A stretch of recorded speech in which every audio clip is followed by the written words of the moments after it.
only 30 will leave. The last chance to book your place in the Sim Gaming Expo is here with us. This is your Sim Gaming Expo Challenge Series presented by Simucube, and it's all about booking yourself to the Schaumburg Convention Center. It is a game as simple as this. Top 10 today, and you will get yourself a chance of a lifetime. Welcome to coverage here, presented to you on iRacing with RaceSpotTV. Jake Sperry and Jeremy Scott bringing you all of today's coverage as we get ourselves 3 races of 35 minutes. And Jeremy, it is as simple as book a ticket.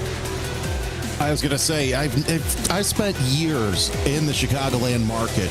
Never did I think I would say, you're going to have to book your ticket to Schaumburg, because we're going to tell 30 people that for the finals, which will take place at the Sim Gaming Expo at the Schaumburg Convention Center in September. But what an experience. This is the first time anything like this has been in the United States. We've seen these overseas in Europe. So this is going to be pretty interesting to see how this all comes together. And really, I'm excited for today's races because it starts everything off.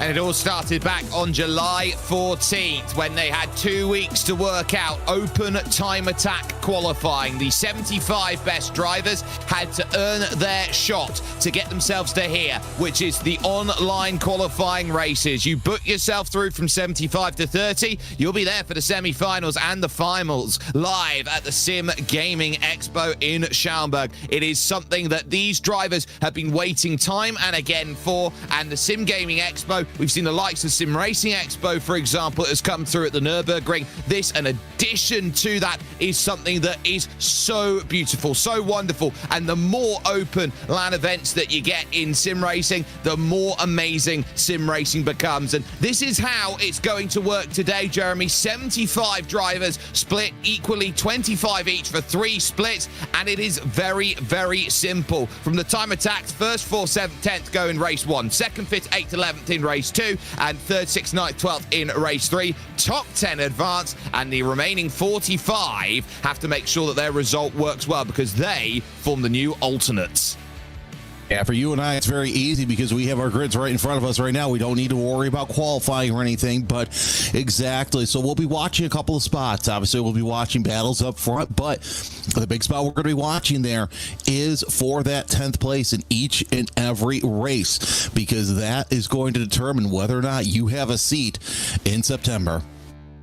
And that seat is going to be a critical one to see who is going to be standing up at the top. But with the Sim Gaming Expo Challenge Series presented by Simucube, we want to give Simucube, of course, the primary sponsor, a lot of love, as well as all our other sponsors here. GSI, SimLab, Huisingveld, Alexander PCs, Corsair for Business, Makoni Setup Shop, iRacing, Tyler Manning Design, Neon Zim, Overtake, and Speed Reels. They're all there for you. Check out all of their amazing ways that they can help enhance your way to sim racing, and you can do so with us over the course of racing action. And it is important to know that you can get ready for the ultimate simulation gaming experience. The Sim Gaming Expo is bringing all genres of simulation and gaming technology under one roof. You can join, of course, between September 5th and 7th in Chicagoland at the Schaumburg Convention Center to try out the latest gear from the biggest brands in the industry, and you can meet your favorite streamers and celebrate your passion for simulation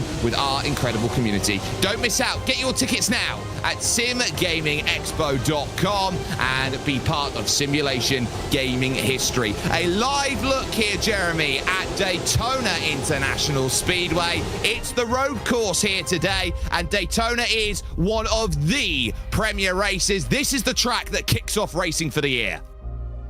I love coming to Daytona because obviously you go full speed right into turn 1. Then you got to brake and turn at the same time, set yourself up for the dangerous S's. We saw how dangerous they were last year during the Rolex 24. Through the International Horseshoe into the Kink. Then you're over to the West Horseshoe, which sets you up for the long run on the big NASCAR oval. That's where you're going to really stretch your legs, set yourself up around what is NASCAR 1 and 2. We call that turn 7. down into the Le Mans chicane. You really got to be on your mic through here, because that's where passes are made, races are won and lost around turn number 12, and set you back up for the final stretch. You can either go left of the pits, but we don't need pits here. We're going down the straightaway and across the start finish line, and really 3.5 miles of pure pleasure here in Central Florida. And one of the great drafting circuits out there. Everybody naturally is in the same class of car, and it is the Porsche GC3 991R. So as they go and sort themselves out here, this is about as contextually perfect as it gets. Watching with Helder Gonçalves at the moment here, running from Portugal here, the number 23 car, looking to get some heat into the tires quickly, because weather conditions here today are about as cold as you can get. In-sim time is locked to 9:30 in the evening here on a 5th of July night. Track and air temperatures at 71 degrees Fahrenheit, so that's 22 degrees Celsius. Winds blustering in from the south at 13 kilometers an hour or 8 miles an hour out there. So they've not got much to work with out there, but these cold conditions basically put this track at its absolute quickest. Yeah, but Jake, you also have a lot of humidity just sitting there in the air. So even though you've got that heavy wind, it's still going to be really tough to make sure that those engines get all that horsepower that they need. They certainly will do. We are in the panhandle of America here in Florida, looking to make this racing, so no surprises that it is going to be a little bit hot and humid. Gonçalves then will go on board with in through turn number 1 and 2, working away now through the S's section, and it's all about the run to the Rodriguez International Horseshoe. Turn number 3, you're looking to try and hit the marks right on the middle, attack off of the exit, and then work with the white line there on the outside that merges with the rallycross layout that they have here through the very fast flick left there, the kink, before heading to the West Horseshoe. And this is a long, elongated entry for a sharp turn right, and you can see how narrow the line was from Gonçalves moving through the middle of the corner. The readjoinment back onto the oval comes along once again, and I tell you what, this car looks absolutely planted.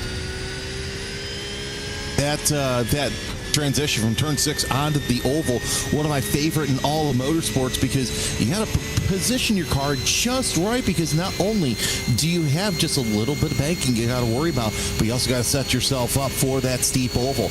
Now Gonçalves coming into the Le Mans chicane, deep on the brakes, and of course it is the old style. We still have the grass there, so that's going to play a part in how interesting things are, especially at the start of the race. Yeah, the old school nature of that section means that there is no margin for error. If you even so much breathe at the grass difficultly, you are going to be in a world of trouble. This first lap then on board will finish, and it's all about keeping the steering wheel straight as you work yourself into the tri-oval and over towards the line. Gonçalves puts a 1:43.8 down on the board. It's good enough for second place, because MC, the main character of every race that he drives, Matt Caruana, is up there at the moment. He currently leads the championship, does Matt, when it comes to the Skip Barber Formula iRacing Series, which is a race on, a championship on, to book a place for a shootout for a $500,000 seat in the Skip Barber Racing Series. He's top of that championship, and he is rocketing here today around this Daytona circuit. Yeah, no surprise. We've seen how fast he is everywhere. The 19-year-old from the United Kingdom looking to make a trip here to the United States for the weekend in September. Of course, there'll be 3 days of fun, so not too far away from Chicago. Hopefully, he'll get some of that deep dish pizza. Of course, lots of places around there as well. Ooh, a little close to that wall, but that's what I'm talking about. It's so great to watch the cars just slide their way onto the oval. We were on board with Greg Stoll as his best lap is a 45.6, and now goes on for another lap. That 45.6, let's see where that's good enough to put him on the board. 15th right now. I know that camera there on the left-hand side. That's an indication he's streaming at the moment. He's got the wonderful, wonderful steering wheels there and helmet in the back. He's certainly proving that he's got racing experience and he wants to go out there and show it to the masses out there. He's trying to work aggressively here. And remember, top 10 will get you exactly where you want to be. But the key is it's only qualifying at the moment. So with these 10 minutes to qualify, the 4 laps available to them, it's not the end of the world if you qualify outside of the top 10. What you're going to be looking for is best possible chance. You've got Michael Billen, who moves up to second, Alex Chilcutt to third, Alex Caruso moves up to fifth, Jordan Johnson returns the favour into second, and Turner Schroll, for a moment was seventh, drops down to 11th because James O'Brien now moves to seventh. And Jake, you and I have covered enough races here at Daytona to know it's like, yeah, okay, you could qualify in the top 10, that's great, but how long are you going to hold it? Because there's a lot of great passing opportunities here on this circuit. Stoll just entered one of them. Oh, cuts through that chicane. You got to do that to get yourself a good straight line approach to get yourself onto NASCAR 3 and 4 through the banking. And remember here with qualifying, if you pick up an off-track instant point anywhere across the lap time gets invalidated, even if you so much as brush against that outside wall, Jeremy, with the rear wing out there, that spoiler that's there, that is a 0x instant point and the lap time won't count. Yeah, the incident points are they're going to be very stringent here this weekend. I know that we'll talk more about this in the race, but that double yellow line, what they do in NASCAR with the penalties, yeah, we might even see that on the race. Jordan Johnson on board with him, 4.83.121, good enough for second fastest as he makes his way into the Le Mans chicane, and he's been relatively quick. Looking at some of his sector times, 4.83.9 in the first sector, second sector, 28.1. See what he can do coming through 3 and 4. Jordan Johnson is no stranger to being quick. He's been a member of the Apex Racing team, which is one of the legendary teams out there in the world of iRacing. So he knows how to be quick. He knows how to do well. Alex Caruso moving up the order into sixth. You've got Corbin Lenaway, who's now just dropped down to fifth because Alex Chilcutt has moved to third. William Day jumps into the top 10 on a 43.5. There is 0.7 of a second splitting first and 10th position out there. Difference between top 10 or not was 0.4 of a second because Jordan Johnson goes to a 43.1. You got the likes of Eric Halsband, who moves up then into the top 10 on a 43.6. Johnson really trying to finesse his way around the circuit there, and he takes what I would call a traditional GT style driving approach right now with the Sparko gloves there on the side as he tries to really work his way into the corners here. He's pushing through. It's not like the karting style as he's on his final lap where you're very dainty and you're holding it just in your fingers. He's very much got a firm grip of the wheel. Oh, he is a sim coach, so that, the why not practice what you preach. Also during that, Corbin Lenaway with a 43.3, good enough for fourth fastest. But Johnson back on the banking, heading towards the Le Mans chicane. Let's see what he can do again. 43.1 is his best time. Brent Ruiz just outside the top 10 with a 43.7 so far. He's about 77 hundredths a second off of James O'Brien's quick time, his quick time, I should say, of 43.6. Yeah, so it is getting a little bit congested now in and around that top 10. And look, the shake of the head there, Jordan Johnson knows that was not a good Le Mans chicane, and he overcommitted through the corner, and he wanted a couple tenths of a second. But Matt Caruana, I think, is going to be safe from Jordan Johnson, at least, in terms of time, because Caruana's improved to a 42.844 and puts himself a quarter of a second clear of the rest of the field. Turner Schroll, who is one of the founders of Hyperion Racing, moves into the top 10, and Jordan Johnson, no improvement over the line. The last drivers then will be looking around and thinking what they can do because they've only got 45 seconds. One of them is Brian Martin then in the number 54, goes around with the name B-Roy out there on Twitch. He drives in the Creator Series out there on iRacing, and his claim to fame, created the biggest lap 1 crash, I think, in sim racing history at the Monza Combined Oval.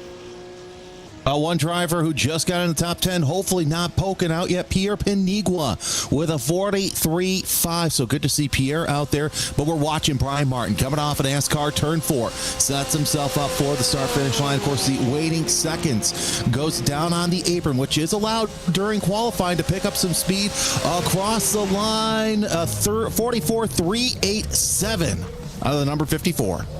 Not good enough. So field is set then here for your first of 3 Challenger races out there. And there is the face of the driver on pole position, Matt Caruana, getting what he needs. Jordan Johnson there alongside him on the front row, down by about 3/10 of a second. Alex Chilcutt will be in 3rd position with Corbin Lenaway in 4th, leading James O'Brien and Michael Billen in 5th and 6th places. Helder Goncalves will go from 7th, so Gonçalves will do what he can. Alex Caruso will be in 8th place with Eric Halsband in 9th. And defending the top 10, the final place in the dance, is Pierre Paniagua there in 10th position. Turner Schroll will have to try and be the first of the challengers, then to work a way into the top 10 with William Day alongside on row 6 with Ryan Fukua and Brent Ruiz out there making row 7. It's then DeMarcus Rogers and Dorian Lilievre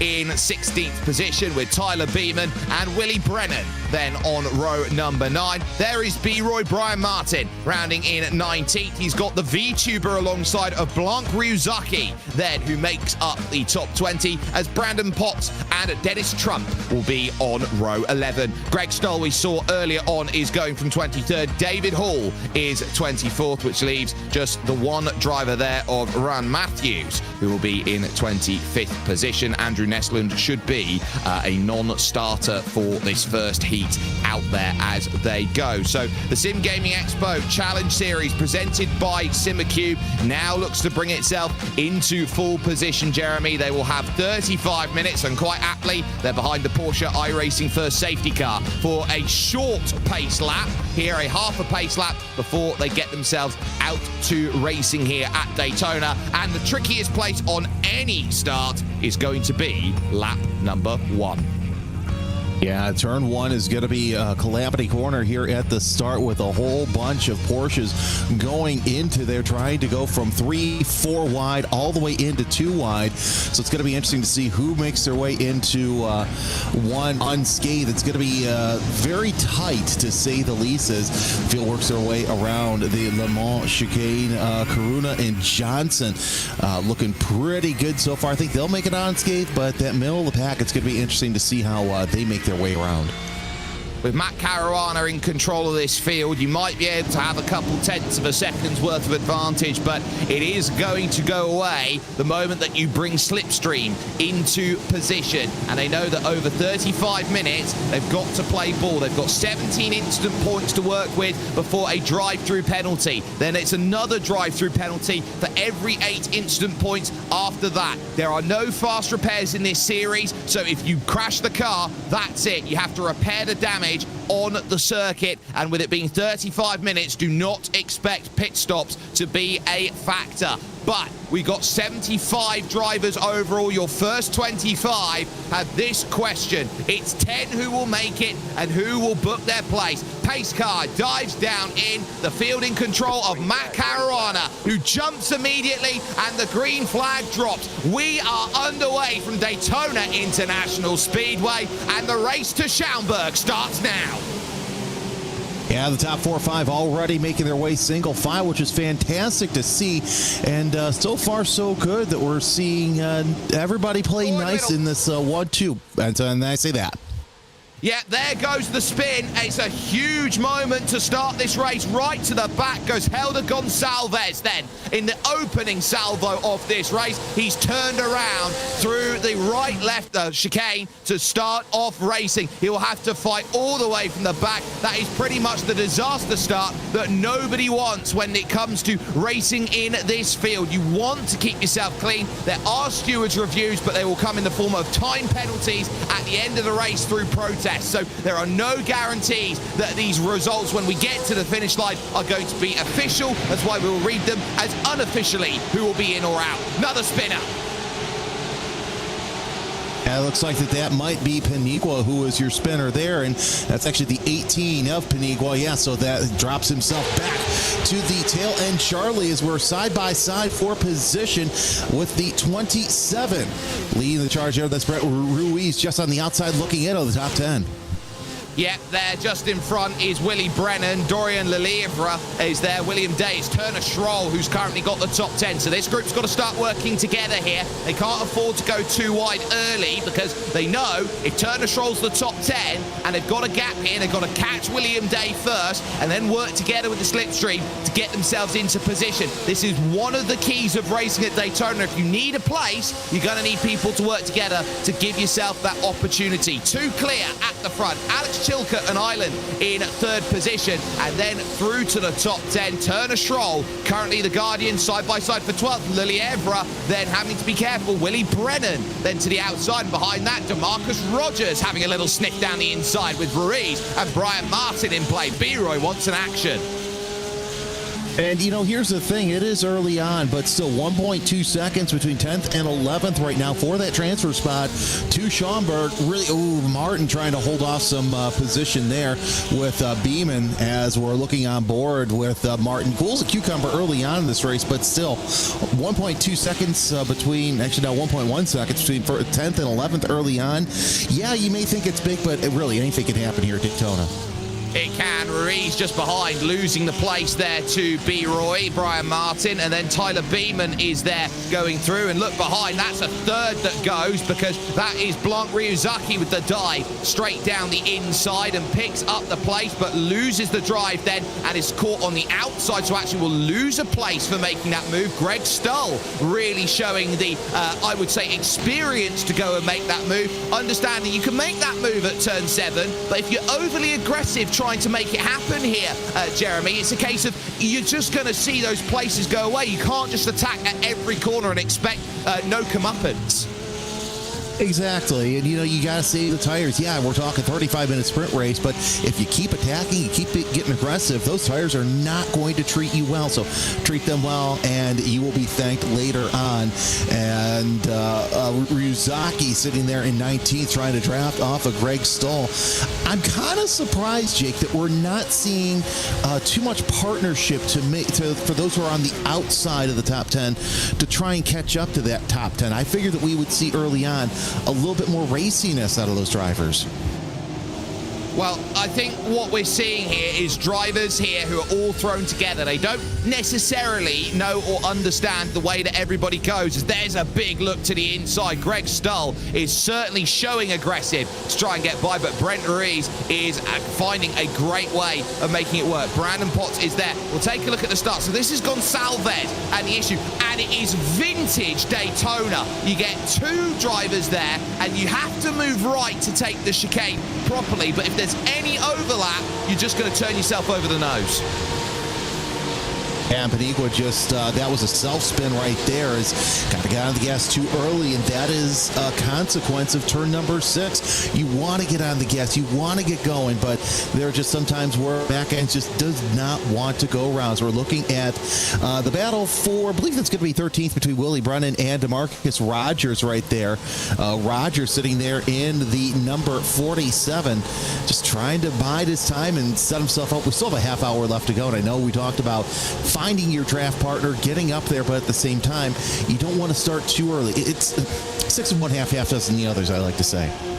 It very much is, and this is a circuit which is known for being a top-end speed paradise, but it can be very subtle through the infield on how the tyres wear over the course of a stint. We won't see too much of it, but we'll see enough of it that it will maybe play a little factor at the end of the race. But these drivers now starting to form a 4 at the moment, or maybe even a 5, we could say, with Brian Martin joining the back of this group. So for Rogers, for Brennan, for Lelievre, and for William Day, they all have one thing in mind. How do we get Turner Schroll and Ryan Fakua? Schroll having a drafting partner right now is everything for this top 10. It really is, because now that gap is 1.4 seconds. So already Schroll has opened up a 0.2 of a second gap between he and that William Day group right now. So that's gonna that right there. We'll keep an eye on that, because that could tell the tale. And if we keep the top 10 transfer as is, or if Schroll has some company here in about 10 minutes or so. Well, this is where you start realizing, remember, 1.5 seconds is the key number you need, and it's the slipstream number, because slipstream works like a rubber band, Jeremy, and I'm sure you can say this as well as anybody else. The moment you get outside of 1.5 seconds, imagine a rubber band that snaps. You have to do that work on track by yourself to gain that time. I forgot what I was watching earlier this season, but, you know, you're able to hear it in some instances where it's nice and quiet. You pop out, and the wind just hits you. So, yeah, you got to get within 1.5 seconds of another vehicle, or else that draft, as they say, is not going to work, and the wind's going to work against you. As we're watching onboards with Rivera, also Martin, as he's going to bump on the 47 of Rogers and start to hook up. Now, you don't want to hang on the back bumper too much either. You may think, okay, yeah, that's great, because you push somebody. Well, at the same time, that's when you start to have some problems where the cars just do not like it. No, you have to hit square is the key to do it, and then you've got to make sure that you leave enough room before the braking zone so you don't just squarely push someone through the corner and about 1,000 miles on. So B-Roy there, Brian Martin, doing a great job of making that happen there with DeMarcus Rogers. They understand the assignment, they know the game that they've got to play, and they've got to try and work. 3 clear, though, at the front of the field, and there will be a race on for the victory, because there's always bragging rights in a position like this. Caruana, Johnson, and Chilcutt make your top 3 right now, and they're split by 0.6 between them at the moment, or 0.7 of a second as it stands. So Caruana's having to do the donkey work, and because of that, he's burning the fuel. Yeah, there's only a set amount of fuel that you are allowed to run. It should be enough to run the 30 minutes, and hopefully it will be for Caruana, as Chilcutt sitting there in third, waiting back and seeing if Johnson makes any sort of move on Caruana, so that way Chilcutt can himself catch up and pounce. But I have a feeling these 3 are starting to walk away so that they can have a race of their own near the end. Just for bragging rights, I mean, right now, everybody, it's in the top 10 so far. Schroll, all the way up to Caruana, they're probably feeling pretty good, but at the same time, you don't want to get too complacent here, because you might see that day group catch up. They're 1.5 seconds behind the top 10. Let's talk some of your biggest movers. Ryan Fuqua is up 4 spots, 13th into 9th position. 4 gain for Lelievre, who is into 12th position, a gain of 4. We've got Willie Brennan just in front there, going side by side. This to go +6 as Brian Martin thinks about moving to the outside. B-Roy doesn't quite get what's necessary there, but at least for the moment, this group are looking at trying to gain pace. William Day at 44 flat over that last lap, a 43.9 by Turner Schroll. So they lost 1/10 of a second over that last go. The gap as they crossed the line was 1.8. Yeah, it's Brennan making some good moves here early on to try and set himself up for the top 10. But yeah, this group here, I mean, they're trying to catch up, but they're not making any headway. But still, plenty of racing left. I take that back. They're actually gained a couple of tenths a second, so that's better than a sharp stick in the eye. You know, the Rome wasn't built in the day, and you really got to try and just eat away at the deficit. Though Schroll and Fuqua, they're doing the smart thing and kind of staying nose to tail, so that way they don't have to battle each other, because they know if they battle each other, it's going to be game on for that transfer spot. And speaking of battles, keep an eye out on 4th, 5th, 6th, and 7th out there as well in this race, because you've got James O'Brien, who is there holding that 4th place, but Corbin Lenaway wants to have some time at the front of this group with Michael Billen and Alex Caruso. They're all there, they're all together, and they're all figuring out what's the best way we can work to get ourselves up further forward in this field. And if you feel like the leader of the group isn't doing enough, then obviously you're going to want to take advantage. Look at that, up to the high line there from James O'Brien. Lights start flashing back there from Michael Billen. So one car then pushing that side by side. Lenaway takes that position to the front, and it's well coordinated. Billen to the inside will look and take that place away. This is a thinking driver's pack if ever there was one. really is, because you know what, you can try things out to try and move forward, because you're not in danger of a little bit of rub there by O'Brien, but you don't have to try, you know, to make desperate moves, because you're solidly right there in that top 10. So they're going to try some things and see what happens. And one thing that I noticed too, and I noticed it during B-Roy's entry into turn number 1, a couple of drivers are taking that wider, faster approach through one. So keep an eye on that. That might be the difference here at the end of the race. Yeah, you can take that wider line because you get more entry speed into the opening section of turn 1, and then you can just try and diamond off the corner a little bit easier. You do have to scrub speed more in the middle, but it is one of those where the outside line at turn 1 can give yourself a huge amount of effort to work through and give yourself a tiny little advantage. So we'll see how it goes as the group now looking to form is starting to split into 2 and 2 here, with Alex Caruso and James O'Brien now a little ways off the back of Michael Billen and Corbin Lenaway. So it is starting to fracture, and speaking of what's fracturing, that group of 9th and 10th might soon be 8th, 9th and 10th, because Eric Halsban is in a position right now where he's on a complete island. Yeah, that's going to happen sooner rather than later. You need somebody to play with once you get on the oval, or else you're going to get swallowed up eventually, especially going into the horseshoes. That's where we're going to see a lot of these drivers pick up time throughout the circuit, as we're looking at Halsband right now. Nice little setup that he's got as goes around into turn number 1. And, of course, look at the wider entry that the Fuqua Schroll group is taking right now. That's going to help them out, get up to that, make it a battle for 8th place. They took a 10th of a second that last time by, and they are starting to search a little aggressively behind. Willie Brennan has lost the place to DeMarcus Rogers, and now B-Roy, who is perennially stuck on the back of this group, is trying to find a way through. He's looked left, he's looked right, he's looked up, he's looked down, he's even looked slantways. He's tried everything he possibly can. He's used the great glass elevator, if he possibly could, to find a pass, and nothing is sticking. You can do whatever you want, but if you can't get the pass done, that's going to make life difficult for you. And once again, we're on board with B-Roy as he is making yet another lap.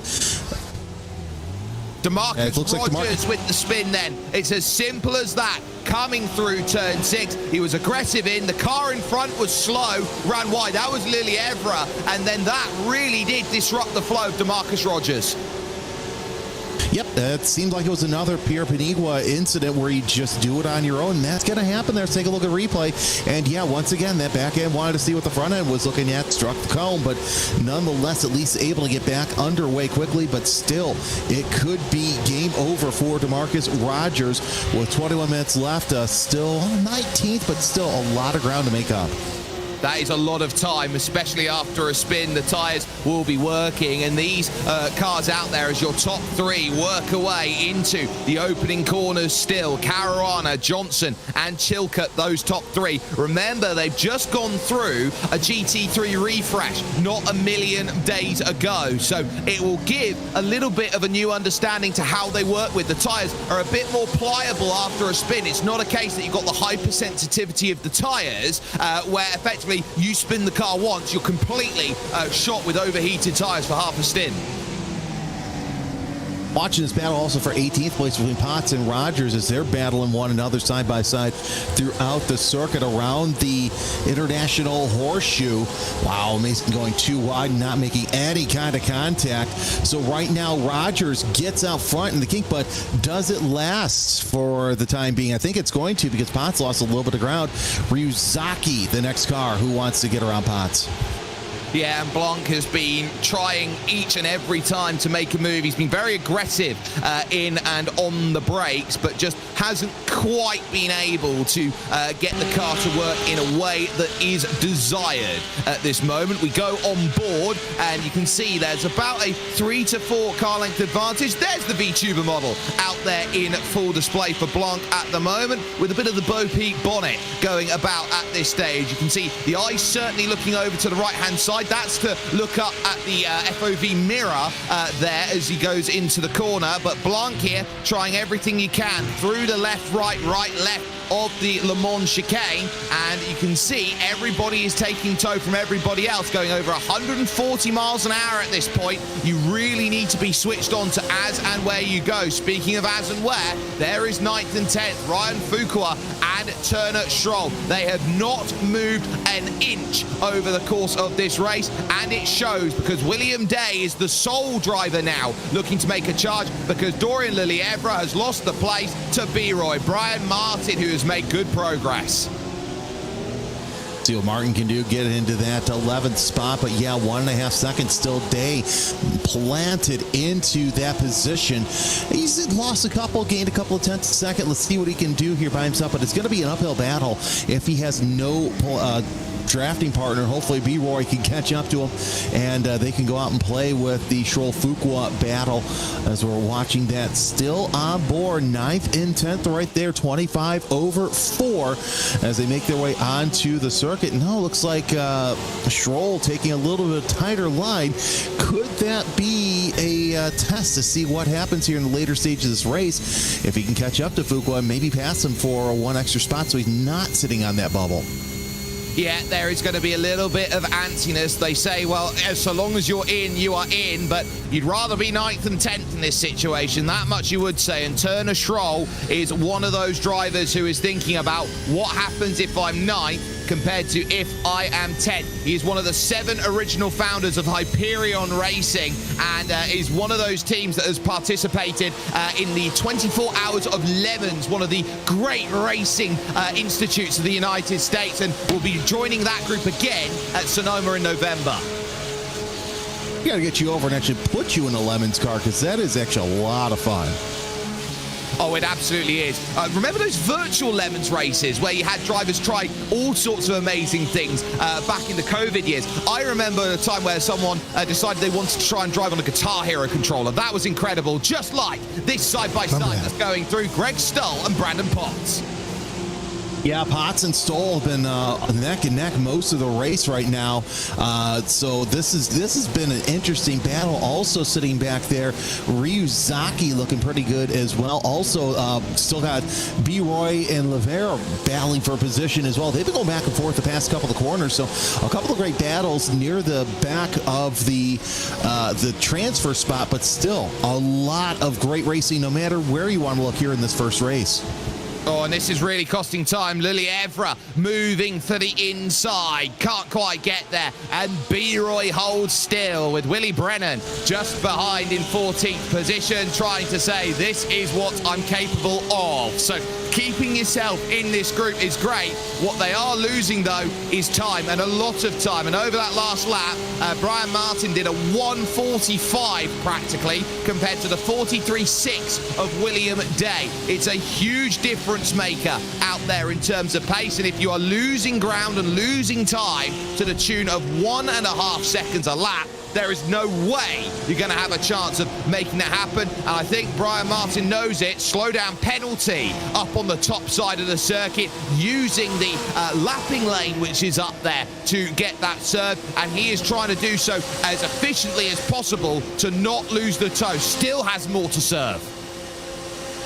Yeah, Lelievre, he's 3.6 seconds behind Day, and Day's also losing time because he's got no drafting partner for that transfer spot. So this top half of the second part of the top 20 looking like it's going to be an uphill battle to try and get into that spot. But this battle from Stoll and Rogers looking nice and tight. Also Potts involved in this as well. So a 3-car battle for that 17th spot as Ryuzaki also comes to play on the inside. Going to try and make it 3 wide. Inadvisable through there as everybody thinks better of it, but almost 4 wide coming off the corner. Yeah, and that is Panigua, who is recovering through this field, trying to go to the outside of the kink. You never go too wide at the kink. They make it work through that section, but critically, it was a massive loss of front-end grip there for Panigua, which will cost against Brandon Potts, and can't quite find what is necessary in that sense. So it's a really tough ordeal to go and get through. And in terms of what these drivers are thinking about here, they know how critical it is to keep the pace up, and it's a moment of the moment someone tries and puts their neck out and say, this is how I go and make that move, is a constant time loss. It becomes a race to the bottom at that sense, and these drivers all know it because they know that every place they gain, if they can get to 11th, they are best alternate out there for anyone who can't make it out to the 30 who do. Hey, I've known Pierre for years, and I've learned that if you tell him you can't do it, he's still going to do it anyway. So no surprise that he tried an outside move in the kink right there. But still, this battle for 17th on back has been nice, really good the past couple of laps. In fact, I dare to say it's been the best battle of the race, as we see Ryuzaki try to go around the outside to Sol high, wide, and handsome, going through the start finish line. Yeah, and trying each and every time to make a way work. Potts down low, though, will steal that place away. That is as simple as you like. And now here comes Panigua to try and get it sorted. Working hard. Look at the lean as they go through this section. A nightmarish scenario out there for Panigua, who was getting pinched to nobody's business. You can tell who's a track commander. It's Block Ryuzaki. Yeah, no surprise. Ryuzaki has been showing their might so far. Is now Panigua going to try around the outside of the West Horseshoe. Still not going to make it happen as Ryuzaki decides to slide up and shut the door on Panigua. Yeah, so that pretty much puts the end to that in terms of an effort, just making sure the middle of the corner was going to be committed to Ryuzaki, and everybody else now will have to try and hunt another day to go and make this one work. Still, though, there is more to be had as far as this race is going to go on, and a little further up the order, this is where the front of the field now sits, and Jordan Johnson starting to bump draft on this straight, trying to break Alex Chilcutt away to make this an easy scenario, a scenario of 2, not 3. Yeah, that's going to be a little bit tough because Chilcutt, he's been sticking back there so much. You're on board with Jordan Johnson. Just look at the focus and how good that car is set up through there. By the way, McConey's speed shop, a big part of this setup for this race. So great to see what these drivers are doing with base setup to get themselves around the circuit. Again, just under 12 minutes left to go, and this is going these drivers, these top 10 drivers, they're going to be in person here at the Sim Gaming Expo, so it's going to be interesting to see how they can handle going from what they're used to racing in front of a whole bunch of fans at the Schaumburg Convention Center. And not only that, coming out of their traditional sim rigs, which they have built up and what they're comfortable with, and moving into something that they are not as proficient with in terms of setup. So it gives them a little bit of an understanding that racing in LAN is a little bit different to racing online, which they are doing at this stage. Johnson happy in second, Chilcutt in third. Corbin, Lenaway, Caruso, Billen and O'Brien make up the next 7, and then the next group of 3, it's Hulsbrand, Fakua and Turner Schroll that make up that top 10. At 2 seconds back, William Day is going wait for me in that 11th place, but is having absolutely no luck at all to go and get that back. What he really needs is one of those drivers in the top 3 to pick up a slow down penalty through the Le Mans chicane. That's his only real saving grace, because there has been no sense of a throw down the inside for a position. Yeah, but here's the thing, you don't want to run too much down the chicane, because you can get 4 penalties if you really cut each one of the corners through the chicane there. And really, after 17X, well, then you've got to do the passer, and then it's effectively race over, and you're not going to qualify for the finals. No, so you've got to make sure that you're hitting those marks each and every time, and we focus there with Turner Schroll, who is working hard in that 10th position to get himself into play. Ryan Fakua then in position number 9 at this moment in time is doing everything absolutely fantastically out there. And here's the interesting thing in terms of why we haven't seen moves, is because Ryan Fakua and Turner Schroll come from the same team, Hyperion Racing. Want to do nose to tail and make sure that everybody stays in line. So it's going to be like trying to pass a brick wall. You're not going to be able to do it. So Schroll right now, if I'm him, I'm just going to sit there and say I'm happy with 10th right now. Let's see, now 2 seconds. That's the biggest gap that we've seen between Schroll and Day all race long. So really, just bide your time and get yourself set up and start packing for Schaumburg. Yeah, and someone who will know Schaumburg better than anybody else is Eric Halsban. He grew up in Cary, Illinois, just about less than 20 miles away from the convention center. So him in 8th place, you can't get any closer to home. No, you really can't. But then again, 20 miles in the Chicagoland area, that could be, 20 minutes or 40-minute drive. But either way, nothing like a little bit of home cooking. I'm excited for some home cooking for the this gaming fest myself, because, you can sleep in your own bed. How many times, Jay, can you do a race in person and be able to sleep in your own bed? It's not very much unless you're in a racing hub.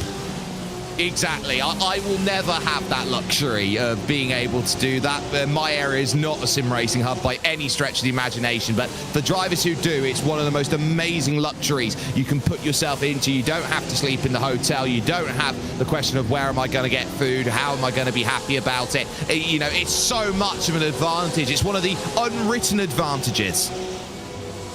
Well, even those who are going to be traveling to Schaumburg, I can say from personal experience there is no shortage of good food anywhere around that area. So if you are going, it is, it's basically Chicago light, because everything that's in Chicago is over there. Meatball flag for Blanc Ryuzaki, repairs needed. So it's game over for the 22, unfortunately, but Jordan Johnson still doing all he can to keep up to Caruana. Eric Halsband also, we're watching on board with him. Turner Schroll is still sitting there in the top 10. So Blanc Ryuzaki, in spite of all the great moves they were making, Jake, they're basically effectively out with repairs.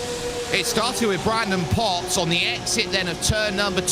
So it's all gone wrong. He spun it on his own, was slap bang in the middle of the circuit. You can see it here now. Slap bang in the middle of the circuit. Is this a port? Oh, he's tried to get out of the way, and there's nowhere for Blanc Ryuzaki to go. That's one of those that you throw the hand up and go, why did you move?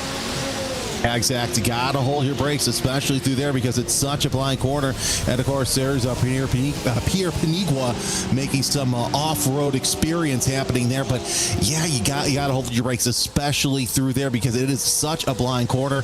We saw this year with one of the LMP2 cars there during the Rolex 24 hours that got hit just like that.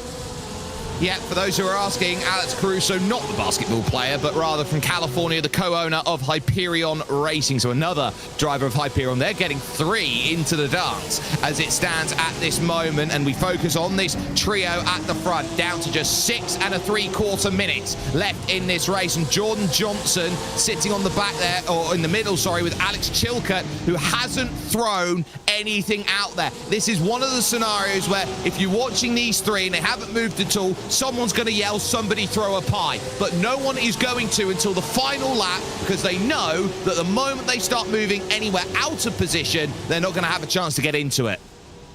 Here's the thing, Chilcutt is 8.7 seconds ahead of Lenaway, so really nobody would blame them here if they decided that they were going to go play. We've got about 4 or 5 laps left to go in this race, so it's pretty smart for them just to hold station, see what happens, and see how the race comes to them in the next couple of laps. Because yeah, there's really, and of course also they don't have the benefit of dealing with lap traffic either. So if one driver makes a move, it's basically going to be popping out of the draft, and the defending driver will not have any sort of issue.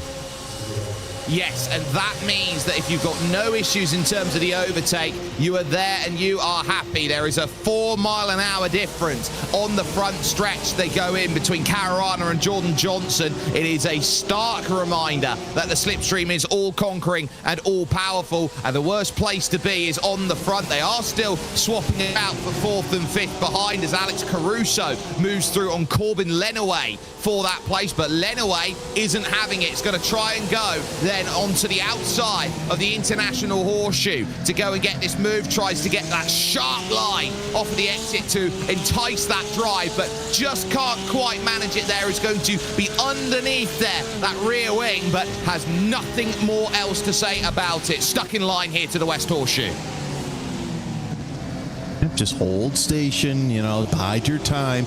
It takes one slip up for something to happen as Caruso and Lenaway running 4th and 5th. Behind them, they've got Billion and O'Brien as well. So this pack here, they've been doing some smart moves all throughout the race. Going to see what happens now as that gap, Jake, is almost 9.5 seconds between 3rd and 4th place. So they can run their own race because back there, that battle for 8th, 9th, and 10th also about 3 seconds back, so they kind of have a nice little cushion as well.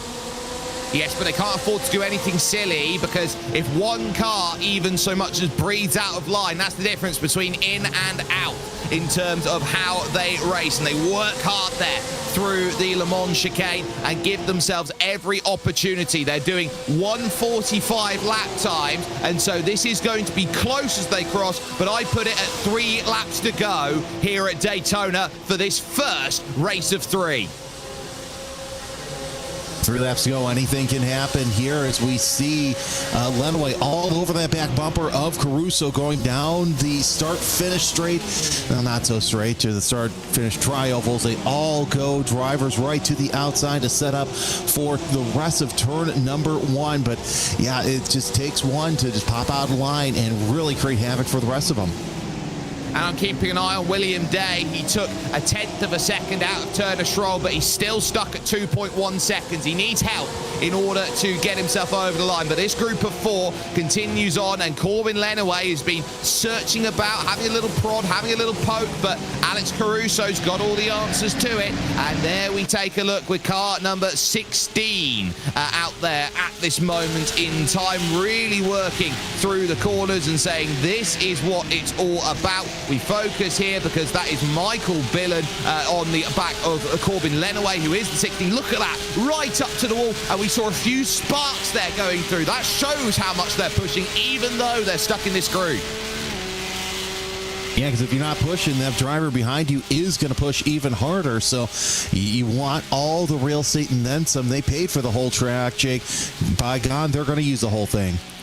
Well, you've got a road tax for a reason. You might as well use it all, is the way I like to describe it. And you are absolutely correct with that, Jeremy, as they sit looking at 2 laps to go as they cross the line. This is all about giving yourself a little bit of leeway, opportunity. You know that drivers want to make the dance. They've done so well this front 10 of just keeping it calm and steady. It's not been fireworks, but it doesn't have to be out there, as here comes Lenaway to the outside. This for 4th position to try and get the move done. And again, to the outside, it tries to work, but the inside is completely covered on the inside.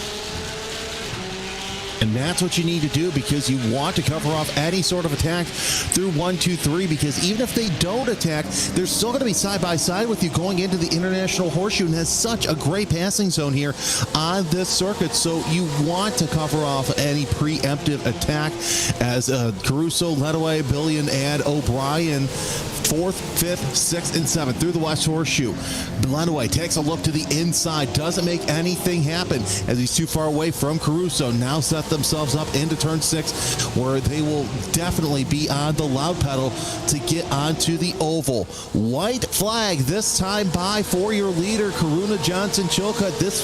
That group, but this group looking nice and good as Lenaway trying to set up for some sort of pass to get at least 1 position higher. Well, he wants a way through, and he is certainly eyeing it up at this stage. They run towards Le Mans chicane for what will be the penultimate time. Jeremy, who's impressed you the most in this first race?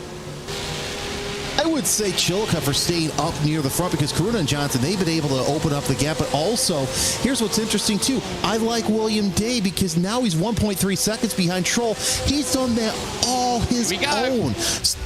Now we've got a battle for position for the lead. Here comes Johnson to the outside, side by side in the turn number 1. Johnson going to take the wider approach. Will that hurt him? No, he has a nose out front, Jake.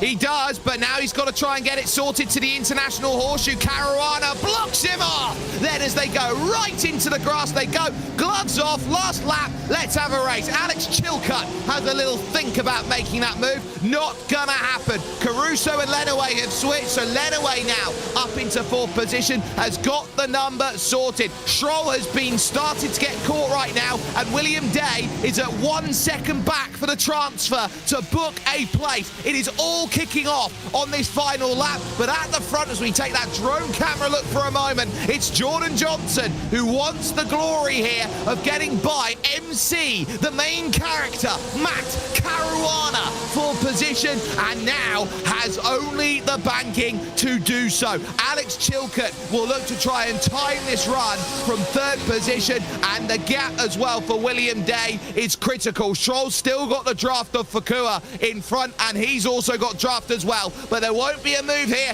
into the Le Mans chicane here, but it's about drive out of it. That is paramount. Jordan Johnson has been waiting and waiting and waiting, but here now comes the almighty drive to try and get that place of victory assured and secured. Jordan Johnson now closing down in. Matt Caruana can only make his car as wide as possible. Here comes the drive to the line. It's now going to be a fan out as he goes to the outside. Caruana, King Caruana holds. As easy as that, he's nonplussed. He knows exactly what he had to do. It's brilliant for him. Johnson is 2nd, Chilcutt's 3rd. The next group have no drums, they come to the line. William Day is a couple laps too short, and your top 10 is rounded out by Turner Schroll.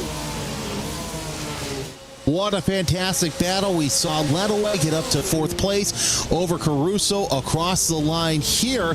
It looks like that the two, Lever holding off Brennan. Oh, contact late on the race against the wall as one of the cars made some heavy contact going onto the straightaway. Yeah, that was a disastrous moment there towards the end. I think that was B-Roy just deciding I'm going to throw it in the wall at the end of the race, and very much there. But there's your winner.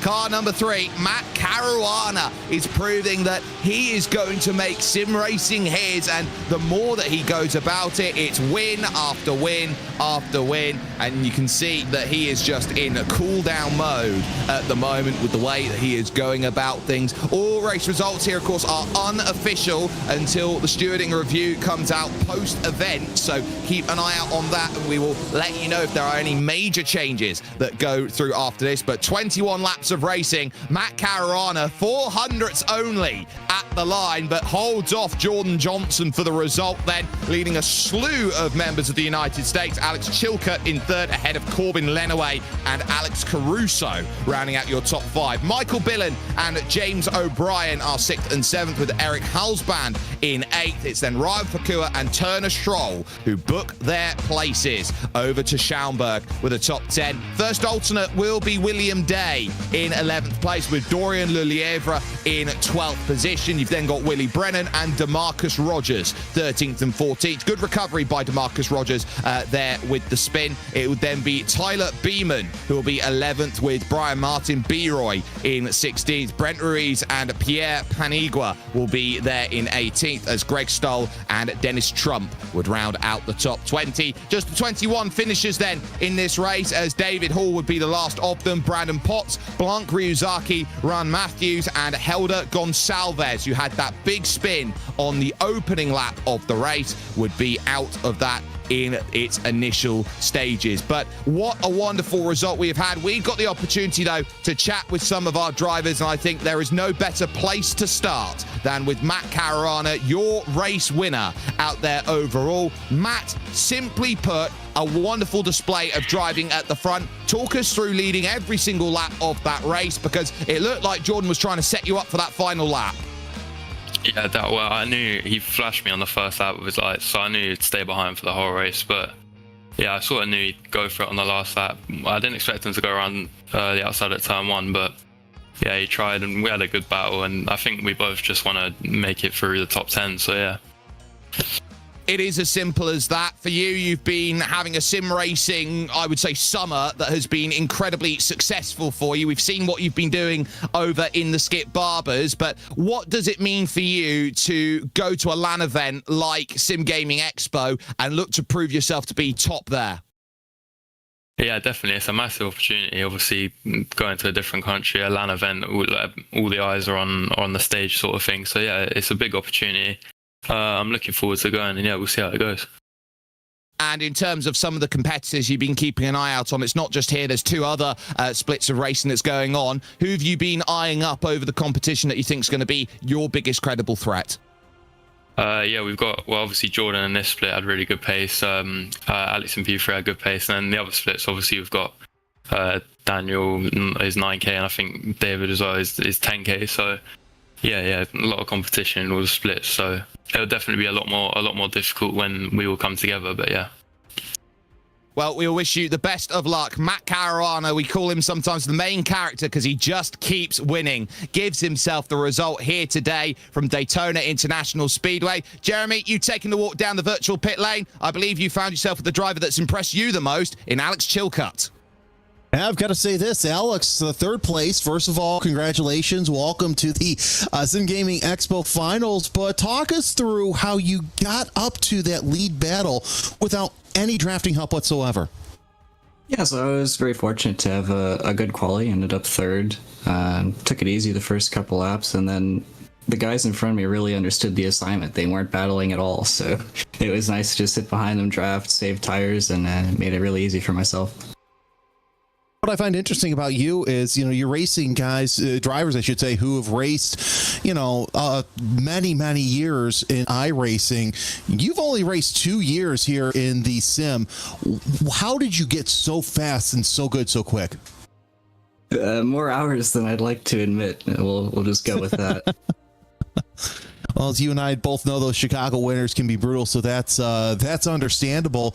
Now you set your sights on the Schaumburg Convention Center in just a couple of weeks. What is your process into going from your normal rig into racing in front of thousands of people? Yeah, it's going to be a tough transition for sure. Going to be interesting to see if I can adapt to the new equipment. It's very high-end stuff. I mean, they've got some of the best in the market, so I'm looking forward to having a chance to try it out. And I have the active pedals, so I'm going to try my best and maybe recreate what I'm going to be feeling out there.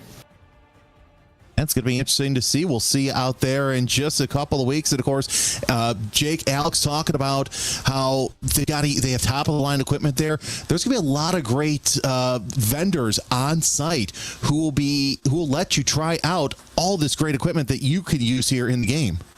Absolutely. If you find something that works for you, the best place to get yourself a nice trial scenario would be at Sim Gaming Expo. And there are tickets still available to go and get yourself there. So get yourself ready for the ultimate simulation gaming experience. It's the Sim Gaming Expo, and it's bringing all genres of simulation and gaming technology under one roof. You can join on September 5th to September 7th in Chicagoland at the Schaumburg Convention Center to try out the latest gear from the biggest brands in the industry. You can meet your favorite streamers, and you can celebrate your passion for simulation with our incredible community. Don't miss out. Get your tickets now at simgamingexpo.com and be a part of simulation gaming history. That will bring in to play what has happened in the first heat's worth of racing. But there are 2 more. We've got 10 drivers who have already booked their place, Jeremy.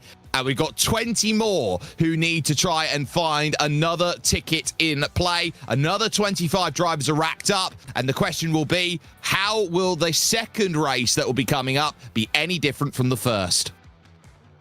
It'd be interesting. I don't think we're going to see the same thing that we saw last time, because you had drivers who were able to see what worked and what didn't. So now a lot of fast drivers in this wave as well that I'm looking here as they're now hitting the track for practice. So I think we're going to see a little bit different wave that we saw than earlier on this morning. We're going to get this chance then to jump in with a driver who finished second overall. That's Jordan Johnson. Jordan, that is about as close as you can get without it working out there for you for the victory, but you gave pretty much everything you could. How much of that was waiting for that last lap and saying, right, gloves off, let's give it a go?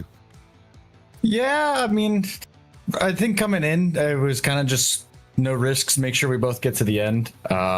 But yeah, we spent pretty much the entire race just kind of testing things out, seeing what gaps I needed to have at what points in the track, particularly turn 6, and then coming out of the bus stop, just seeing where I needed to be. And I knew where I needed to be, and I got there. And then coming out of the bus stop, I just got a bunch of wheel spin as soon as I put it on throttle, tried to full commit. And it just was a little bit too much. I think if I was able to hook up the rear end, I might have had a really good shot at taking the win today.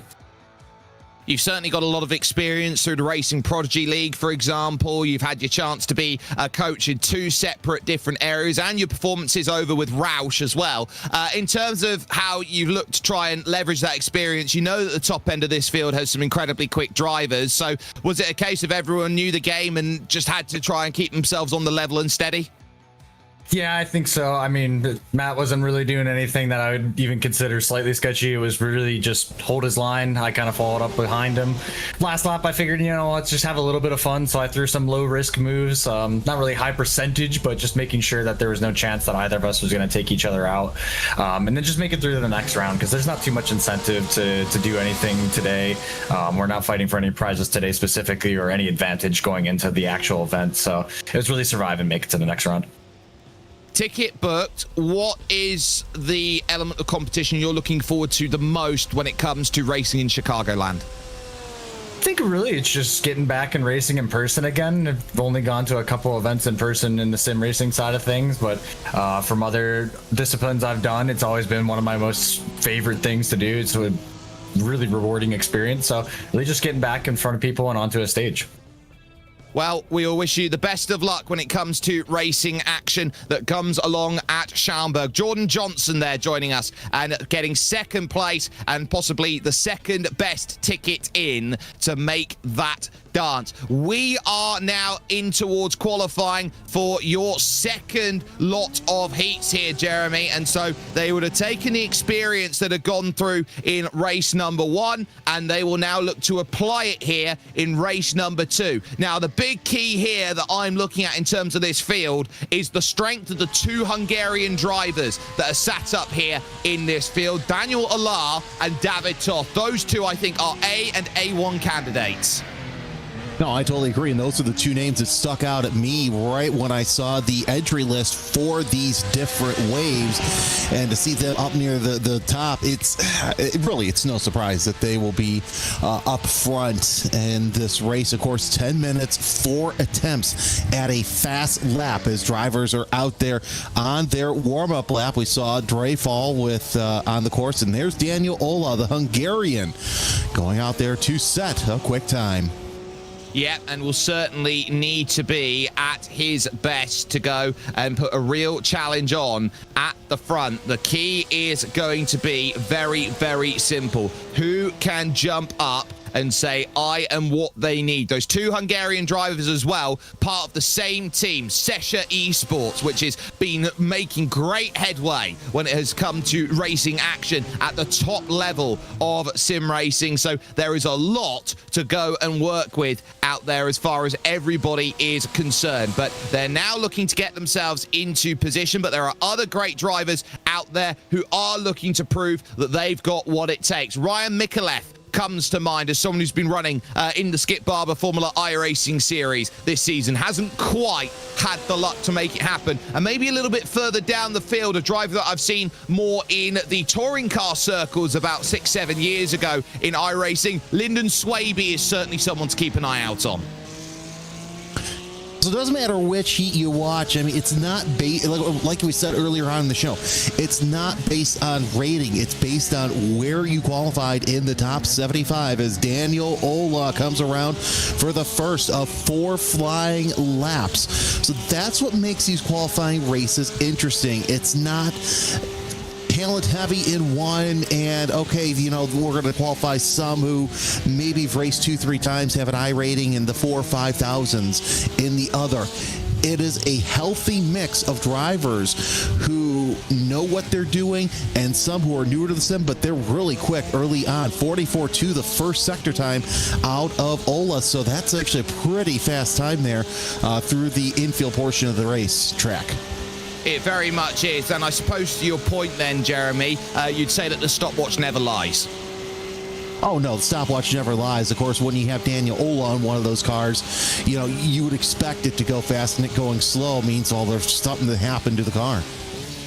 Yep, so now through the Le Mans chicane, really trying to attack and carry as much speed as possible there on rails through that section, running out to the middle of the circuit and also trying to get those tyres to work into an operating window, because these tyres will be cold to start. It can't get any colder than this in terms of track condition. So as you're trying to get the temperature into the tyres, you firstly want to bank a lap, but secondly, you need that second lap, that third lap, that fourth lap to gain even more grip. 43.5 to start was 7/10 off the fastest time in practice. David Toff goes to the top. Then as Ryan Mikulev goes third, and Zahair Ahmad is now into fifth because of Lewis Clark.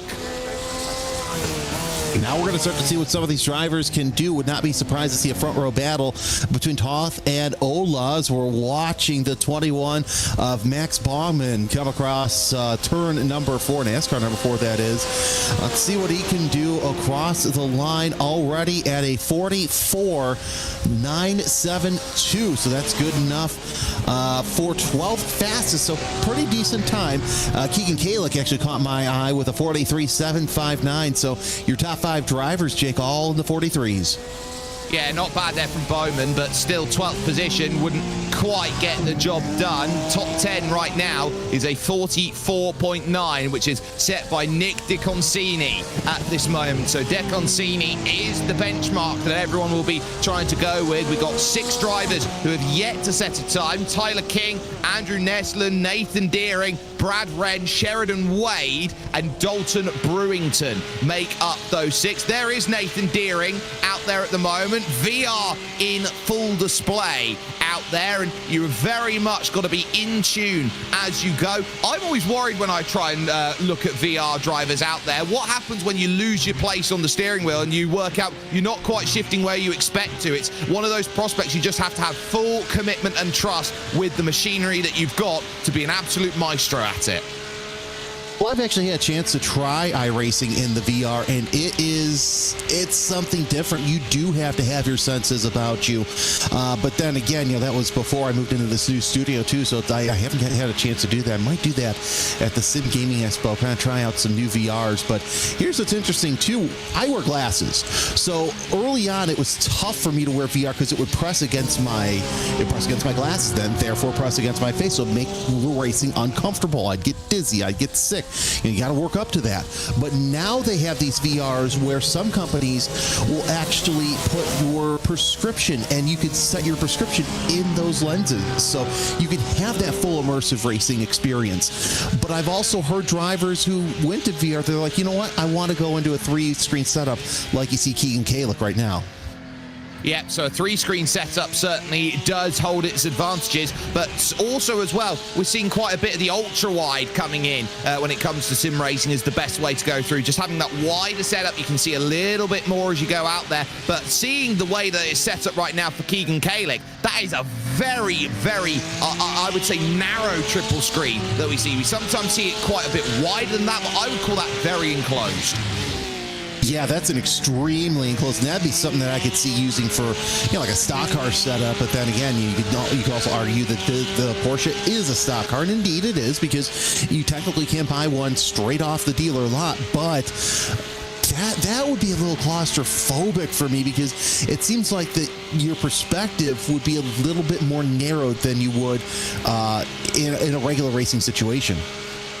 Well, in this situation, I think Keegan Kalick wants eyes on the outside of each and every single corner that he goes into, and I'm sure you can see there a full glance to the left to see how they work through. Zaher Ahmad moving up to 4th position. Lewis Clark now making that jump. 43 flat from David Toft now is the benchmark to go. Lewis Clark has got possibly the greatest advantage of anybody in this field today right now, Jeremy, because he just so happens to be a mechanic and he works Porsche Carrera Cup Great Britain and British GT.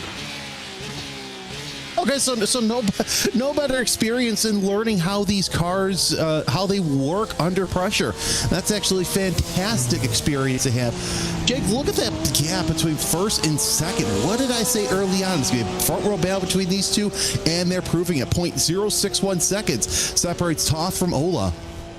Yeah, there is nothing between them out there at the moment, and 600ths, you know, you can clap your hands, and that pretty much is 600ths of a second that you can have in the difference between the time it takes for the sound to travel from you making the clap over into your ear. There's not much at all in terms of that gap. Keegan Kalick currently 3rd. Ryan Micallef, who drives out here in the great British driving scene at the moment, is in 4th. And Lewis Clark, of course, in 5th position. Tyler Rosen now has the top 10 covered on a 43.8. So 0.8 of a second, the difference between top and 10th.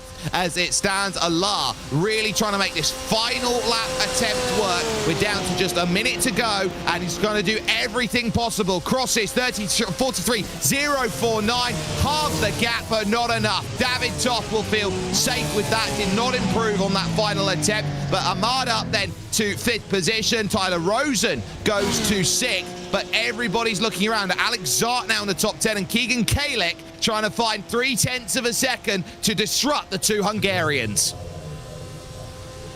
And that's going to be difficult because both of those drivers are quick. Nothing against Keegan Kalick, but 0.3 of a second we've seen has been tough to get as he crosses the line. It does not look like he will improve on his position or his time at all. No improvements there. Max Bowman only goes 15th. Alexander Good making a push towards the line. A 44.8 is enough to jump off the bottom. That is 24th position out there. Tyler King is not going to get around for this lap, and neither is Andrew Neslin by the looks of it. There, he's just coming through the Le Mans chicane. It's going to be short by about 10 seconds, so he's going to be stuck on the 11th row of the grid by the looks of it. So those 35 minutes that will come along for this second race, that's going to be a little bit of a bitter pill to swallow, being so far down the order. Let's take a look, though, at your field and how it will stack up then here for the second race of 3 at the Daytona International Speedway. It is the World Center of Racing, and it's the two teammates from Sesha, David Toft and Daniel Allah, who will be on that front row. Keegan Kalick will go from 3rd with Ryan Micallef alongside for company in 4th. It's then Zaher Ahmad, who races out of the United States but represents Pakistan, in 5th position, with Tyler Rosen then in P number 6. Lewis Clark will go from 7th with Lyndon Swaby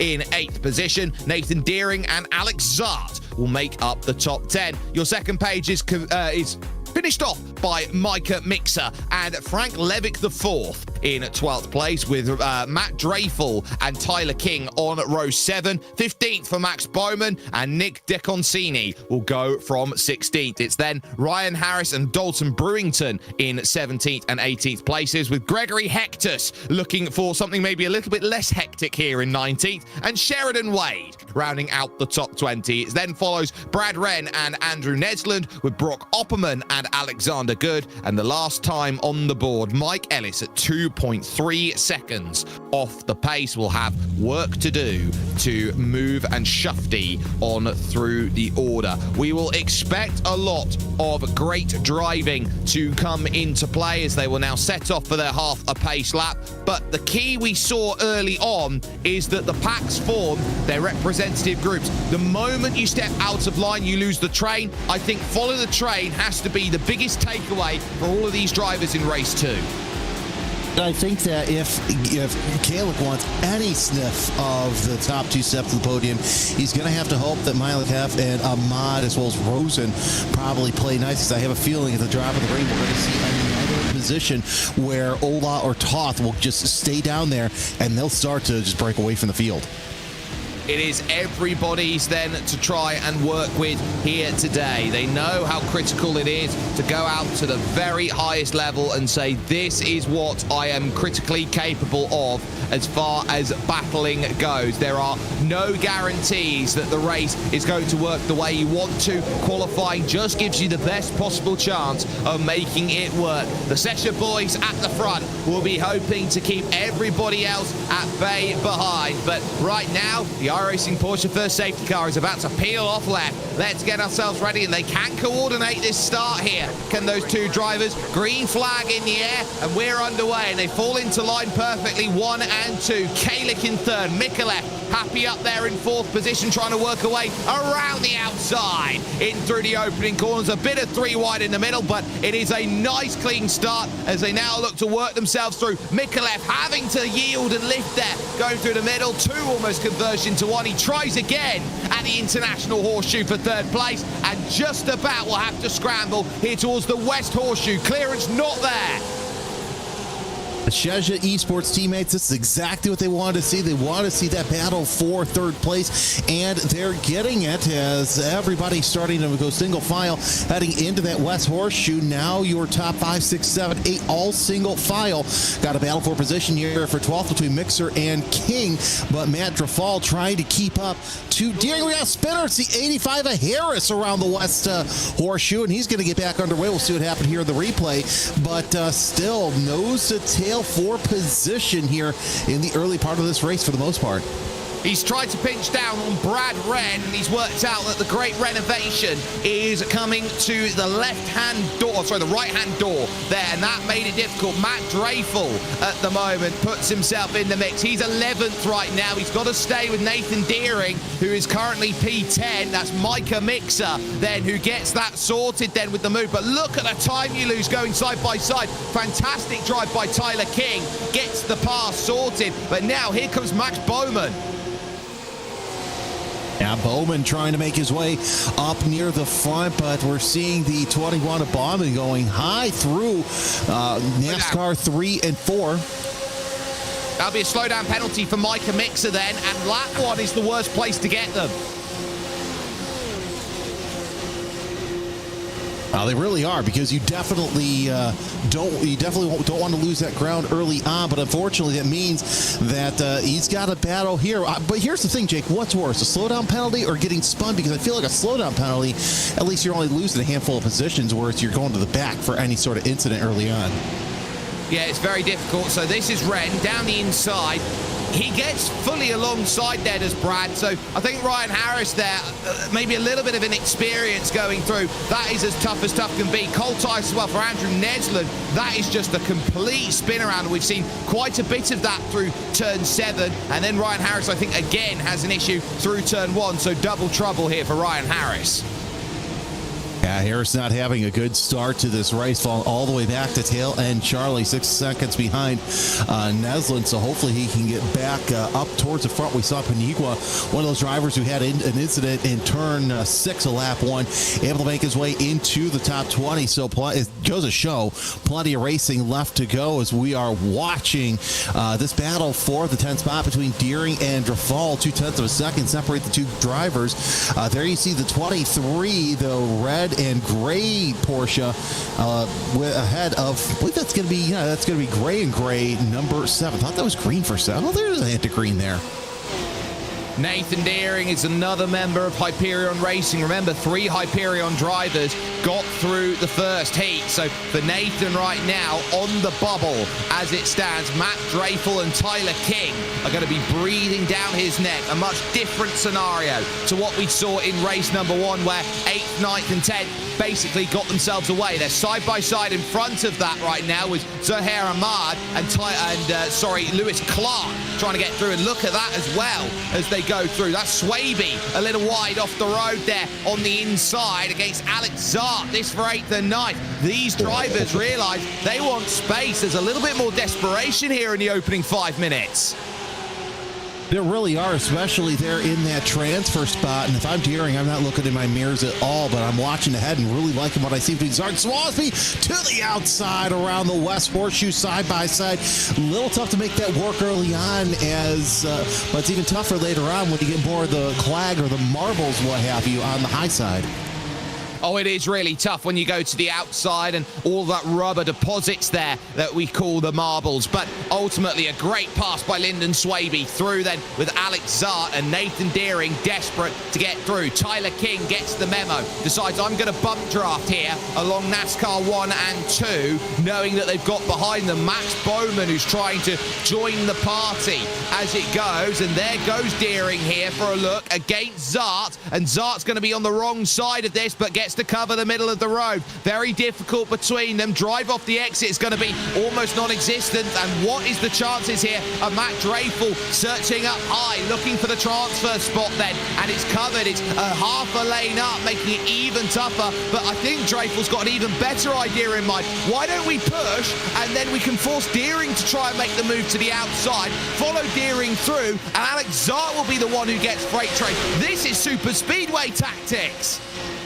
It really is, and it's very smart. Zart now in the bubble as Ola and Toth are battling nose to tail as well. Ola ahead of Toth, and Deering now into the 10th spot. So Zart and Deering going toe-to-toe heading into the International Horseshoe. And I'll tell you what, if I am Deering, which he just fell out of the top 10, back into the top 10, Drafaldo really looking pretty good as they're side-by-side going into the King. Oh, Matt Dreyfus there looked at Tyler King, said, really, you want to go too wide? Not a wise decision. This group, by the way, stacks all the way to Lewis Clark at the moment in 6th place. So anyone in the train who gets it wrong is going to be in a world of hurt. 3 again are clear at the front. Alar, Toth, and Mikulev. And Alar and Toth are trading places. So Daniel Alar now with the race lead. But this group is where the top 10 lies. And it becomes a very critical juncture of the race each and every time a position is fought for. You have to be such a clever thinker in a race like this, where you know that slipstream is the main key of the game, because you need people to A, help you, and B, not hinder.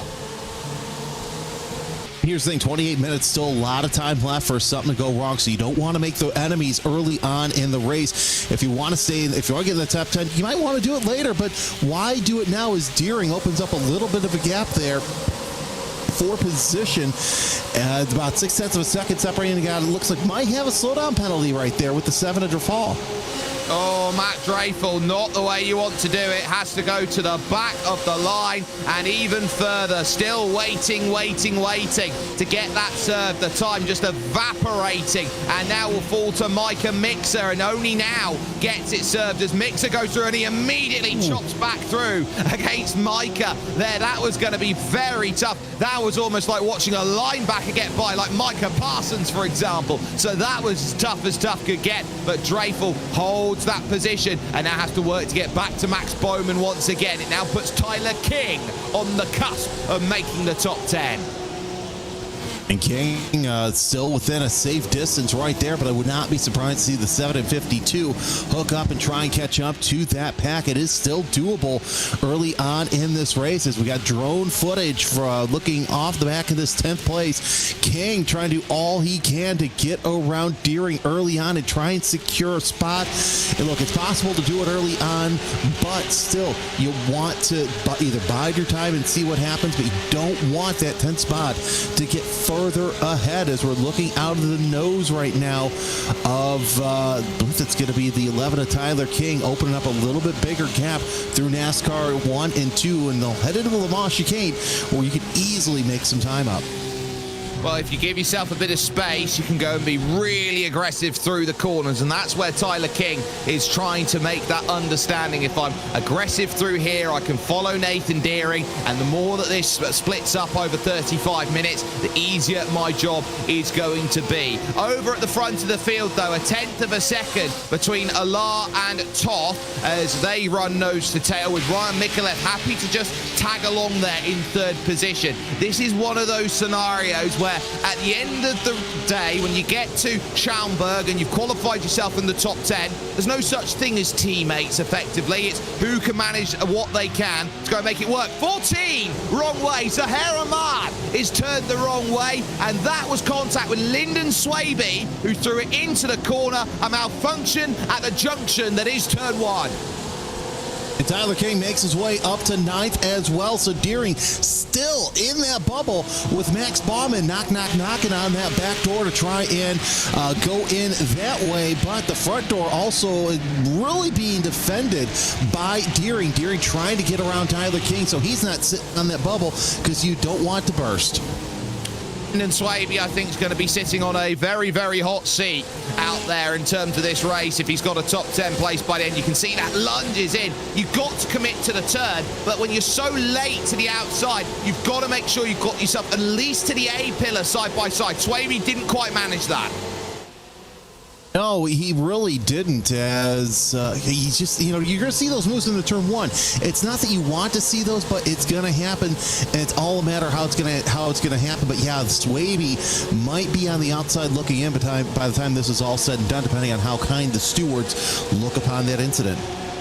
It's always very difficult when you get into scenarios like this, because that is racing in a nutshell as they try and go. Nathan Deering back into 10th position then. It's Max Baumann on the outside then, hoping to try and find an opportunity. The drop then that has gone through from Zaher Ahmad. He's just gone around a second time here, so that has been with a major car pile-up as Zaher Ahmad has got the black flag and orange flag there for the meatball. It was there with Frank Levick, Nick DeConcini, I think, was caught up in it as well. Brad Wren was close, and it all started with Zaher Ahmad running off the circuit wide, and I think it forced 3 wide. Yeah, you don't want to be 3 wide here. We'll see a replay of that shortly as we're still watching this battle for the bubble as Swaby, King, and Deering, they're sitting on the outside. They're on the inside, I should say, where Baumann is sitting on the outside looking in. And here is that replay. And that just one car going high and just a matter of everybody else, nowhere else to go. So the 16 involved as well of Brewington, but Brewington able to go on as Levick. You don't want to be there. It doesn't matter how good your spotter is, Jake. If that hole's closed up, you're not going anywhere. Well, that was more than just a hole closing up. That was the entire circuit completely blocked. Look here from the top as they go through. There is nowhere you can go. At that point, nowhere. Absolutely nowhere. You're committed to the top and you just pray that it doesn't go up. All accidents on an oval should eventually funnel down off onto the apron, so hence is the nature of how you go. But here, it's so easy for the car to just flip and go back the other way. And that was the case there. Nowhere to go. Yeah, definitely. The banking is steep. If you've never been to Daytona, it is something to behold. And, of course, that's why when you watch the speedway races, anybody that goes down the apron, automatically momentum just takes them right back up into the wall and the rest of the field. It is one of the true sights that you see at Daytona, and it is one which is loved over and over again and does so in many different categories. But we focus our eyes on that transfer spot to try and book one of 30 places out there. 10 have already gone through and said that's what we want, and we will be going over to Sim Gaming Expo 2025. This your challenge series presented by Simucube out there at this point. And as we are heading closer and closer towards halfway, it's about giving yourself opportunity, and it knocks at the moment for many. We look with Max Baumann on the outside looking in right now with Nathan Deering in front, Tyler King, Lyndon Swaby, who will be a little hot under the collar, and Alex Zart, who leads this train. This is about working out where you have a tiny advantage compared to drivers in front. It just takes one little move as we're seeing Baumann closing in ever so slightly on Deering. Of course, he's doing this without the help of any sort of push partner because Mixer about 2.3 seconds behind. I'm still surprised that Mixer and Drafal have not caught up to Bauman, but then again, we've seen how sometimes these two-car drafts, Jake, they just don't work. But Bauman, he's been close on Deering most of the race, just biding his time. Got about 21 minutes left in this race. I think that Bauman might be making the right move at the right time. We're not seeing that gap that we saw in race 1 between 10th and 11th. No, we're really not. So I think Bowman is going to hold himself steady and say, what can I do to make this race mine? He is very much in a position now where he realizes that everyone is out there to battle. Swaby having to go defensive. Looking for a bit of space here is Tyler King out there at the moment and trying to do what is necessary. There is a damaged car for Dalton Brewington at the moment. The front bonnet looks like it's having itself a whole heap of drama as it came through and now is trying to throw itself off the car. So at least for the moment, Dalton Brewington is having a lot of dramas to deal with. But for Bowman, this is about holding station and trying to do what you can in that 11th place, seeing that the group is looking a little bit aggressive out there, that they're not, you know, they're not just following in line, they're sticking a nose out here and having a little sniff there. That's not a case of where you normally sit down and say, oh, this is a group that's cooperating. They're not. They're all thinking about themselves here. No, they really are. And of course, we see how the teammates are working together. But like you said, these are qualifying races. So if you have a teammate, you're going to want to work with them. But come the finals in Schaumburg, you're not going to work with a teammate. It's going to be every driver for themselves. And of course, also, we mentioned that this is one of the early races of the new GT3 tire model. Granted, it came out last season, but a lot of drivers, Jake, it seems to me, while some are figuring it out, a lot of them are still finding these certain intricacies with this GT3 tire model to work to their advantage and their driving style. Yeah, and if you can make it work to your advantage, it is a huge boon. If you can't, it's a bane. They're all on the same setup provided by Makoni Setup Shop. And so when you got yourself in a fixed race rather than an open race, as here comes the side-by-side, as Swaby having to go to the outside with Alex Zark, that opens up the door here as they now fight through the exits to the International Horseshoe. Tyler King gets a good run. Swaby, uber aggressive on the brakes, though, will cover off the move, and Deering now goes through. Bowman, I think, caught a slowdown penalty. That's dropped him way back now. We've got the same scenario as earlier. This is a case of their posturing for position. Wiggled through the middle by Tyler King. Nathan Deering looking to the outside, not going for it. This is the moment they've got to wake up and smell the coffee and realize they are out of position. Yeah, they're definitely out of position. You don't want to be out of position with this much time left, because if you fall back into the clutches near the tail end of the top 20, it's going to be raced over, and you're going to show up to Schaumburg hoping that maybe you'll be an alternate. But the higher up you are, closer to the top 10, and on the outside looking in, the better of a chance that you may have a seat there on Friday or Saturday of the weekend. Yeah, all the drivers behind now completely out of position. They've got a 2-second margin over Bowman and Mixer here. So those two are going to have to work hard to get back to these drivers. They decide, right, we got positions locked up. We can do what we can. The only driver who can't afford that is Lyndon Swaby, because if there is a penalty over Lyndon's head that is awaiting at this moment for the 13, it's not about I'm just happy with a top 10. It's how many seconds can I put on that group behind? There's a huge difference maker now in this group. Definitely is, as that gap really starting to open up, and we're seeing Bauman trying to do all he can to catch up to the top 10. King and Swaby in battle right there, as we see Swaby might be losing the 9th spot and might be sitting on that bubble here through turn number 1. Well, that's if Nathan Deering can find a way through. Great work by King to hold that station, and we remember touring car style for Lyndon Swaby is not afraid to get the elbows out, and we've seen that today. Deering is trying to work out a way to figure a move through, and they've got 2.5 seconds when they cross the line over Max Bowman, so that certainly does play into their advantages as it stands. And it's been pretty quiet, 4th, 5th and 6th, all things said. Keegan Kalix on his own. Tyler Rosen has got Lewis Clark for company. Plenty of company there for that middle part of the top 10. But yeah, now we're starting to see what this draft will do here, especially once we get onto the oval portion of the program. Swaby, though, as we said, may be seeing a penalty from that early race incident where at least a couple of competitors were involved in this. So, and this is why, Jake, you and I say any results that come across the line, they are unofficial.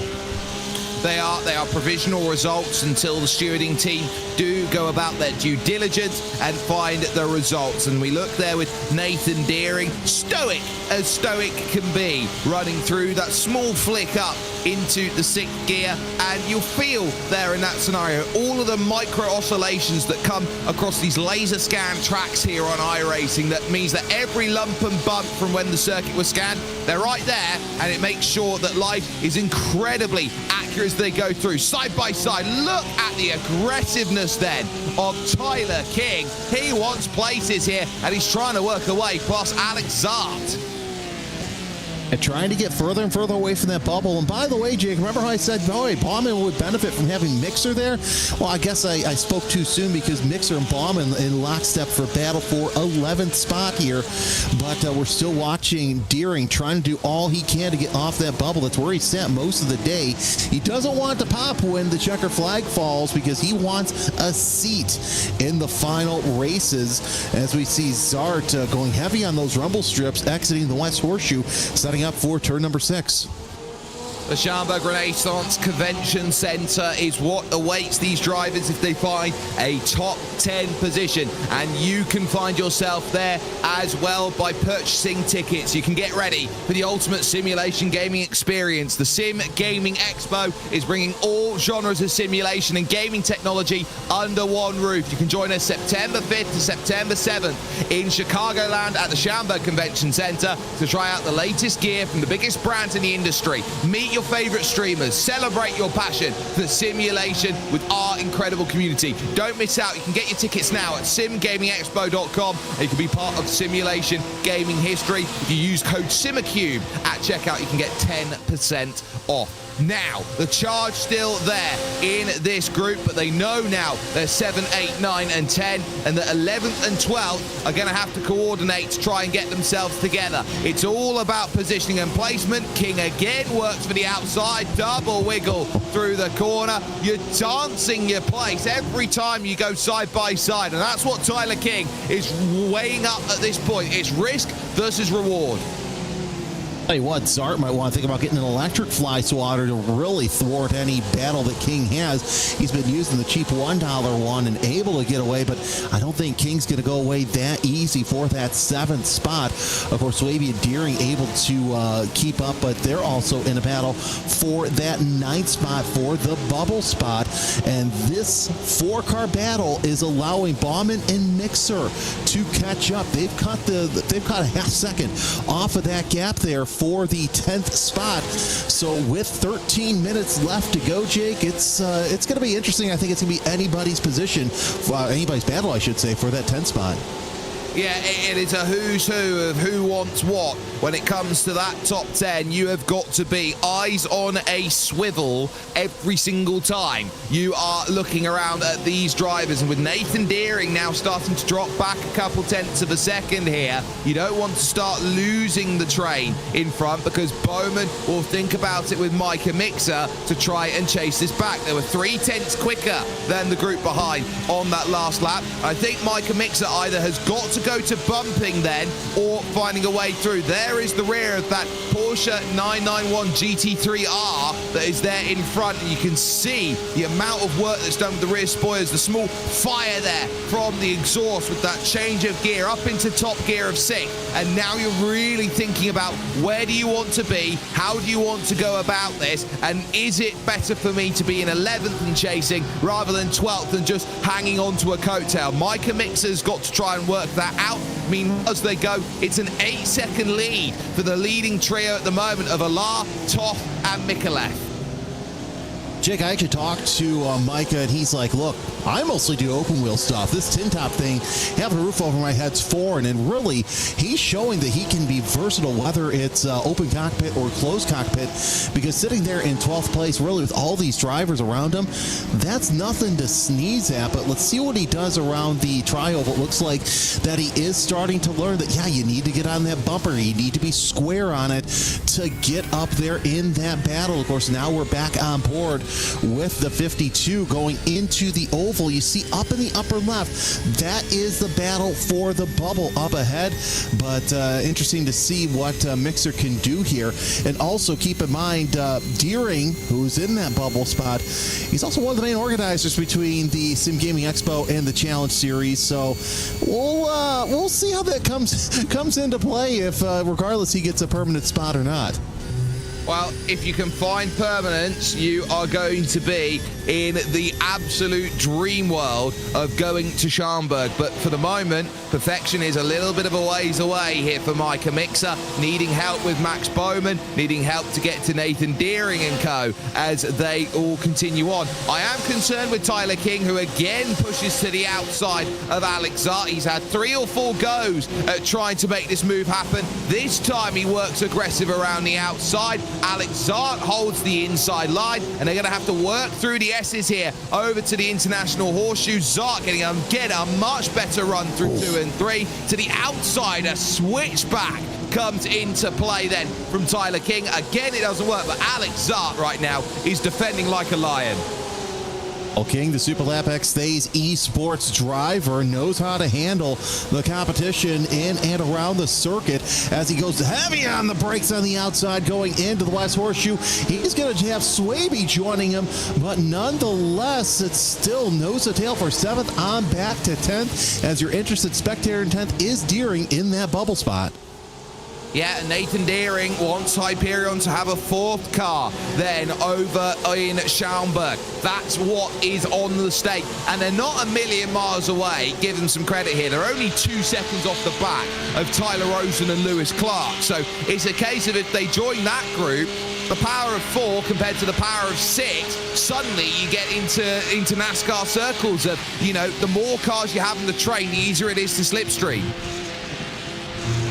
Yeah, you got to have that nice slipstream so you can catch up either to who's ahead of you or give yourself a gap to who you're trying to defend against, especially on this big oval. You know, in real life, I've had a chance to commentate on the Spec Miatas. Deering goes to the inside of Swaby through NASCAR 3 and 4. Granted, King and Zart have gone away, but that doesn't matter because Deering has a spot he wants for the time being. Swaby going to dive to the inside and tuck into the back of Deering. Let's see what happens here in the next couple of laps as King now gets around Zart for 7th for the time being. Well, they're not done yet, though, in that scrap. Alex Zart, again, is trying to command the road. This time, the inside is there at the International Horseshoe for Tyler King, and he's got himself the angle that he wants. If he gets drive off the exit, he does. Oh, that's smart there by Alex Zart. He lifted off on the exit of the corner to say, you know what? I'm not going to risk this next corner. You can have the position. He realizes top 10 is all I need, and he goes and gets it to happen. Swaby's issue was he was desperate to try and avoid the slowdown penalty down on the Le Mans chicane, and very much was able to drag the car back through at the cost of 1 position. So there's some critical racing, but Micah Mixer is not that far behind now. It was 2.1 at the line. That's my point I was actually trying to make. I actually had the opportunity to call Spec Miata race in real life here at Daytona, and this has all the feelings of that with all the drafting, all the thinking. You got to be at the right place at the right time. That's what makes this race so much fun. As Zart's going to close in on King here in the Le Mans chicane, you're looking at your new 11th place driver, Micah Mixer. Mixer has Bauman on his tail, so we'll see what Mixer can do to catch up to this pack of 4. But Jake, the way they're battling, it may happen sooner rather than later.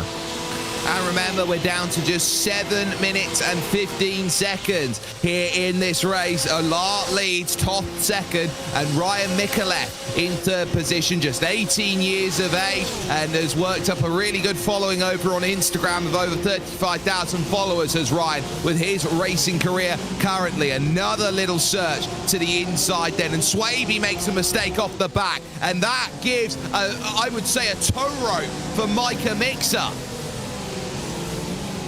That's exactly what Mixer wanted, as Swaby trying to do all he can to get off of that bubble, because he knows that the second that Micah Mixer gets up there, Deering goes to 8th place. So Deering up 2 spots in 2 laps. But anyway, Bauman, Bauman and Mixer, once they get up to Swaby, it might be trouble for the driver of the number 13. That was a mistake for Tyler King at the International Horseshoe. The back stepped out in the middle of the corner, had to catch the slide, and then just had no drive coming off the exit of the corner. He'll have to gain those places again. He's in 9th and now wants 8th, and gets a great drive out of turn 7, and now can just siphon off the slipstream away from Nathan Deering, who will have to fall back into line. Yeah, Deering kind of dipped down just a little bit too early, but he dipped down right at the right time to catch into that draft, get into Tyler King's slipstream, and he's going to back off just a little bit. But look at how close the 11th and 12th place drivers are, Jake. They are within striking distance. It's 5:45 left to go to the checkers, as Mikolev goes to the outside of David Toth, as Ola tries to shut the door, and he's trying to choose which partner he wants going into turn 1. Move Milcalf to second place for the time being.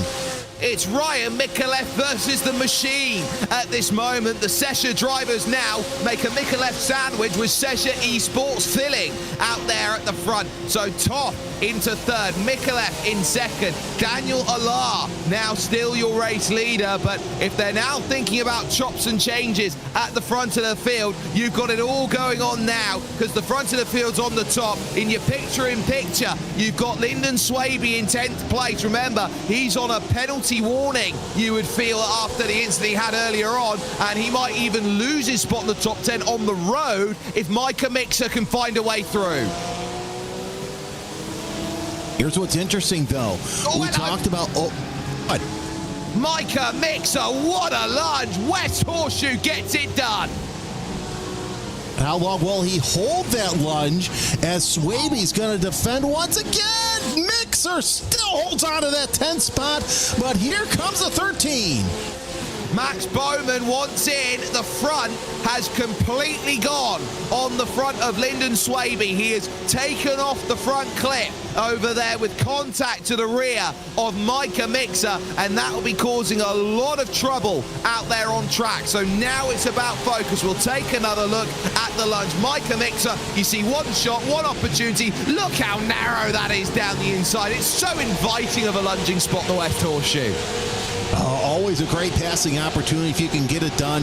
High risk, high reward, but able to get there. And there's that clip going off there, going into turn number 6. As Swaby now loses 11th place to Bauman. So Bauman has also gained a spot. Swaby's lost 2. Let's see how much longer, if he can last the 341. But tell you what, this battle for the lead between Mikolev and Ola, that's going to be something here in the closing laps, as Tyler King goes up to 7th.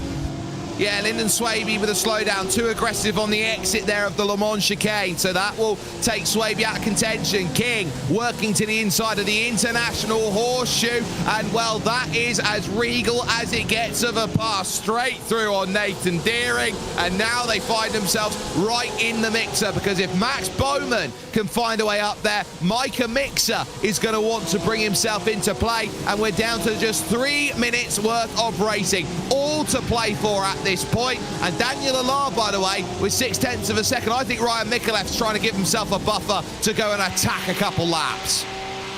Yeah, no, that makes total sense. We talked about tough to beat Ola and Toth, and if you can do that, you're going to be one of the front runners for the Sim Gaming Expo here in just a couple of weeks as they work their way through the Le Mans chicane. It should be 2 laps to go once they cross the line. Ola, Mikulev, and Toth, 1, 2, 3. They've got about 12 seconds gap between 3rd and 4th place, so plenty of racing room here, but we're also watching this battle for 10th place as Bauman, 1.4 seconds behind, but Mixer wants to get off that bubble and put Deering back on it. There is a difference between being 10th and 9th, and it is that you've got someone else behind you. It's a case of if you don't want to finish in 11th, you just got to find someone who's slower than you. That is just the simple nature of this race. But Toth will have to fall in line. Ryan Mikulev happy to leave the car length and a half, 2 car lengths advantage that's there for Daniel Allar at the moment, because if you want to go full bore for it, you can, and positions are going to be very tough to come by. Micah Mixer starting to fall backwards a little bit off of the group there in 10th place, and that's going to bring Max Bowman back into contention, who was a second back over the line. If you lose contact, if you're Micah Mixer, that's a huge bit of drama there, because suddenly that slipstream effect, that effect of neutralization is gone, and you're a sitting duck on the final lap.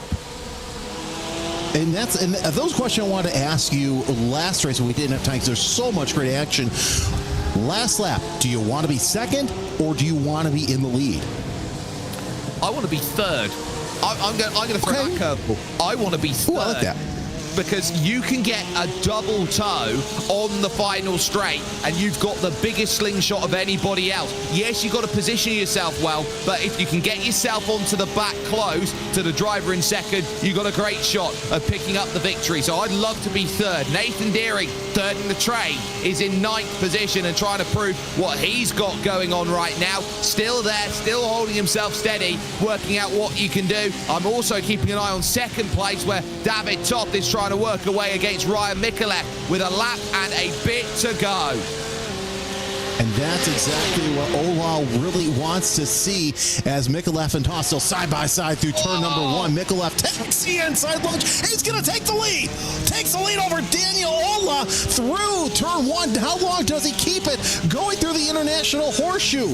I told you that those two would run away. I didn't expect Mikulev to be the surprise runner here.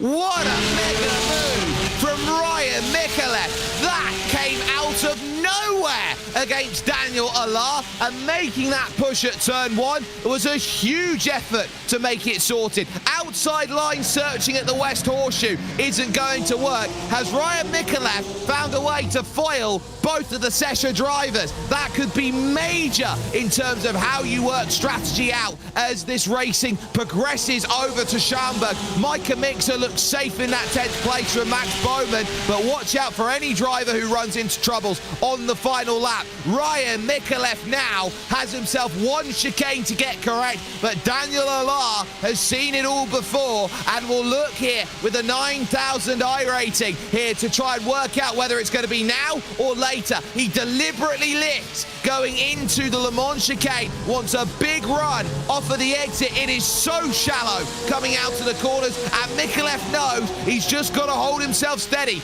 David Toth will look for a big run as well as they now work themselves towards the line. A 10th and a half is the margin coming out of NASCAR 4, and now it's down to just a 10th and half a 10th. Mikulev tries to give room. Don't lean on each other. Daniel Allar moving to the outside. He's going to give himself place. Low they go. Daniel Allar will take it on the line by a quarter of a 10th of a second. What a fantastic finish there. Wow. Well, we mentioned you don't want to be first there coming to the line because anything can happen, but you got to give a tip of the hat to this driver. The open wheel driver qualifies for the finals. Micah Mixer finishes off in 10th place.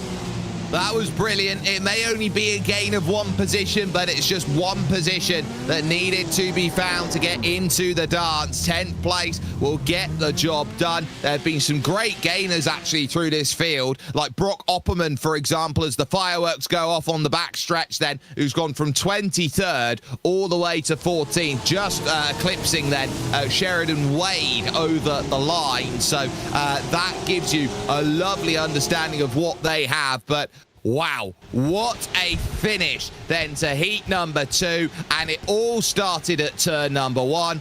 Daniel Alaf, 36 minutes and 13 seconds. Unofficial, mind you, as we do have to say, wins it by just a quarter of a tenth of a second. It will be Ryan Micallef who is the loser in that in second, with David Toth in third. Keegan Kalick, a very quiet day, will finish fourth ahead of Tyler Rosen and Lewis Clark, fifth and sixth, with Tyler King making it 2 Tylers that go through there in seventh, a gain of 7 spots over the race, with Alex Zart in 8th place. Nathan Deering in 9th makes the 4th Hyperion car in, and Micah Mixer rounding out the top 10 and those who qualify themselves to a place then in the finals, as Max Bowman will take 11th, just missing out on a chance to go to Schaumburg, as Lyndon Swaby is 12th then after his contact earlier on. Matt Dreyfus and Brock Opperman are 13th and 14th ahead of Sheridan Wade and Alexander Good. It will then follow Andrew Nesland and Ryan Harris, who had a couple spins early on to go out of contention. Mike Ellis and Dalton Brewington round out your top 20. Everybody else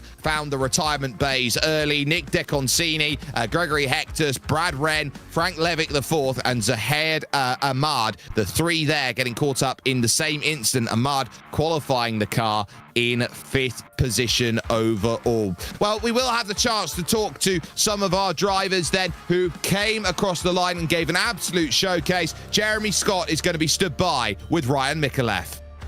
Well, let's talk to the driver. Ryan Micallef finishes off in second, 0.025 seconds. But I got to talk to you about that dive into turn 1 on the last lap. Was it all or nothing, or did you really think that you might have a chance here?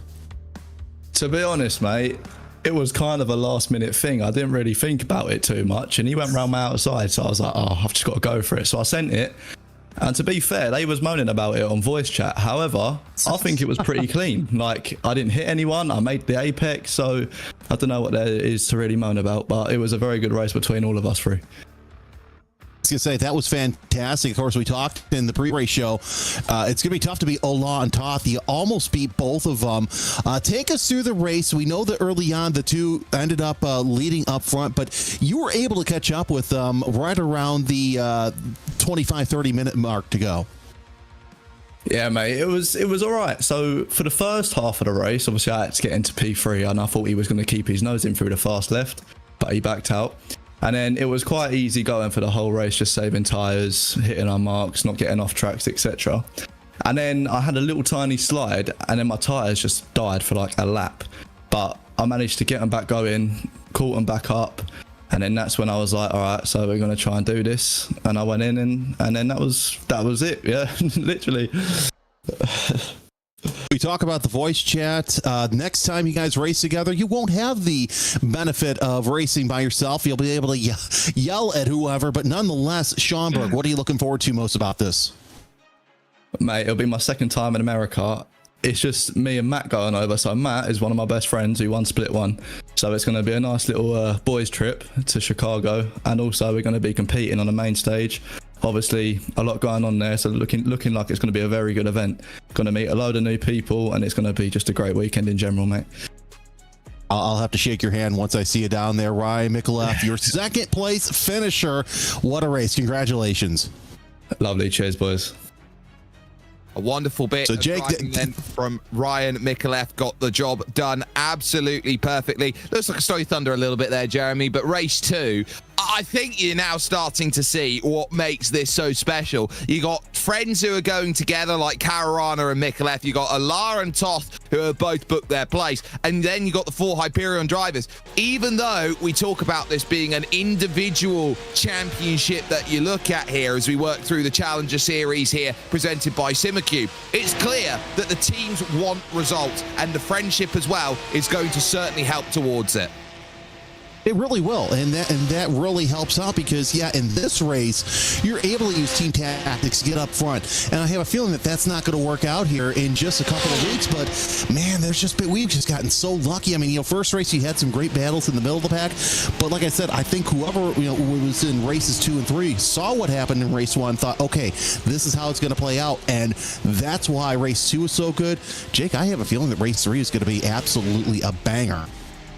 I think it's going to be an absolute treat, and that is coming up for you in the next 4 minutes or so out there at this stage. This will be a wonderful opportunity to thank all of the amazing sponsors that have brought this over to you here, the racing that we've had so far. We've still got one more race coming up to say the final 10 have to book their place in Schaumburg here in the Sim Gaming Expo Challenge Series presented by Simucube. So thanks, of course, to Simucube, the primary sponsor of this, along with GSI, SimLab, Huisingveld, Alexander PCs, Corsair for Business, Marconi Setup Shop, iRacing, and then as well Tyler Manning Design, Neon Zim, Overtake, and Speed Reels. So keep those in your minds for everything that you could possibly want and more in terms of sim racing out there, for the best news, the best setups out there, the best way to set your PC up, your pedals, everything you can possibly think of is there, and it will all be there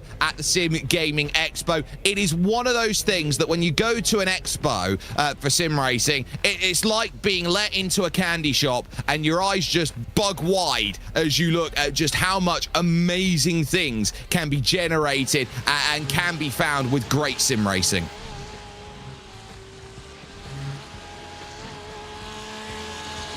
Some wonderful efforts then and results will come through in the next couple of moments' time. Jeremy, I'm so looking forward here to racing action when it comes to the Sim Gaming Expo, but also the various stalls and vendors that will be there as well.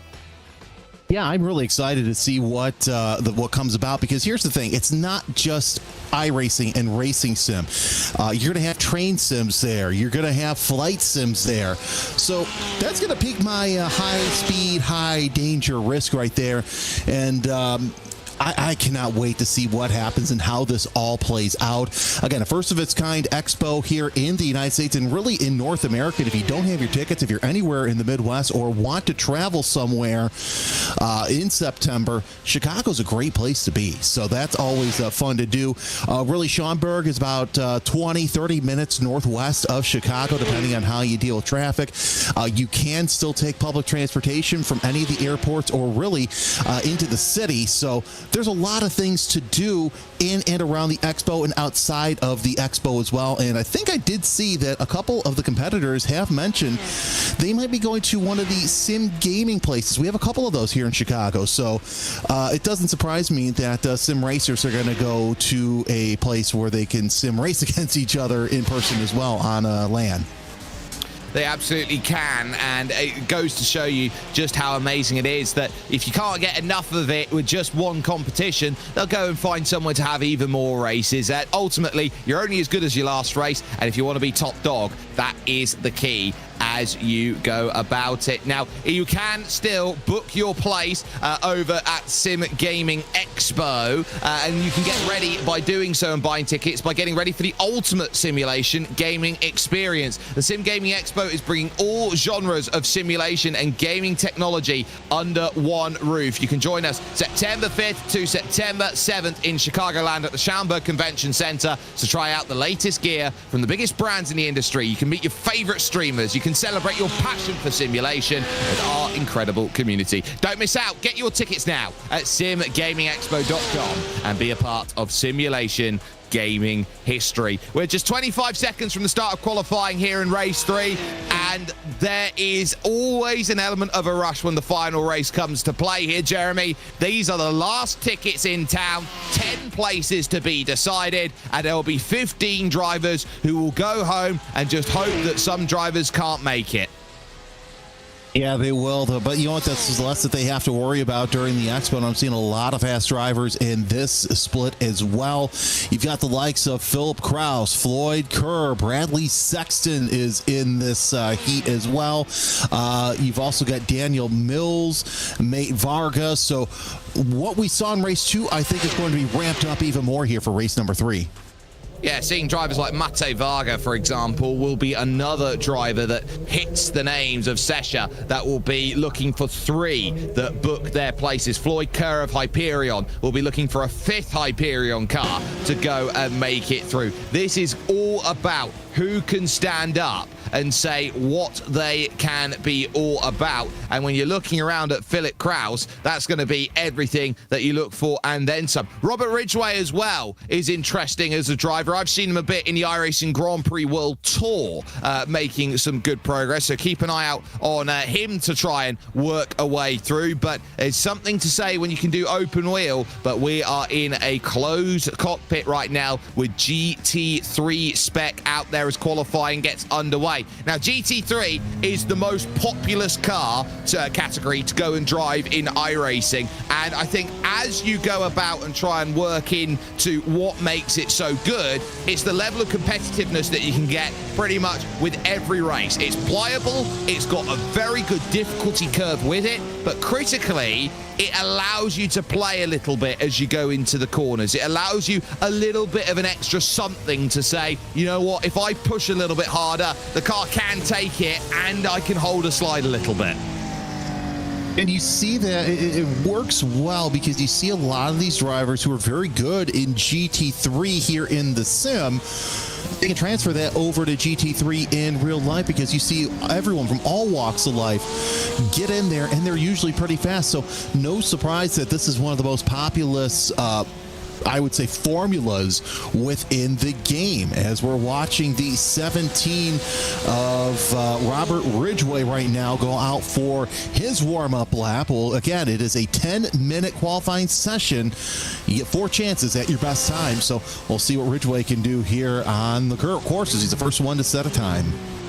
Yep, so Robert Ridgway will have the control of the field in terms of what the benchmark is going to be set. But we have seen that qualifying has been a very critical point of recollection for many drivers. And we haven't seen major moves go through the field over the course of this. A lot of building up the way that the racing's going to work is you need a good qualifying. If you can't manage that, everything else is going to be even tougher to try and work into favor. We go with the number 17 machine then and try and work through the opening sections of the circuit. Through the flicks they go, 3rd gear into 4th. You can see the lights turning blue, indicating I'd quite like to change gears. Back down into 2nd gear for the International Horseshoe and working a way up through there. Just as the lights turn blue, I'm going to start thinking about 2nd, 3rd, and you wait longer and longer as you go through the revs of the engine because you're looking to extract as much torque as possible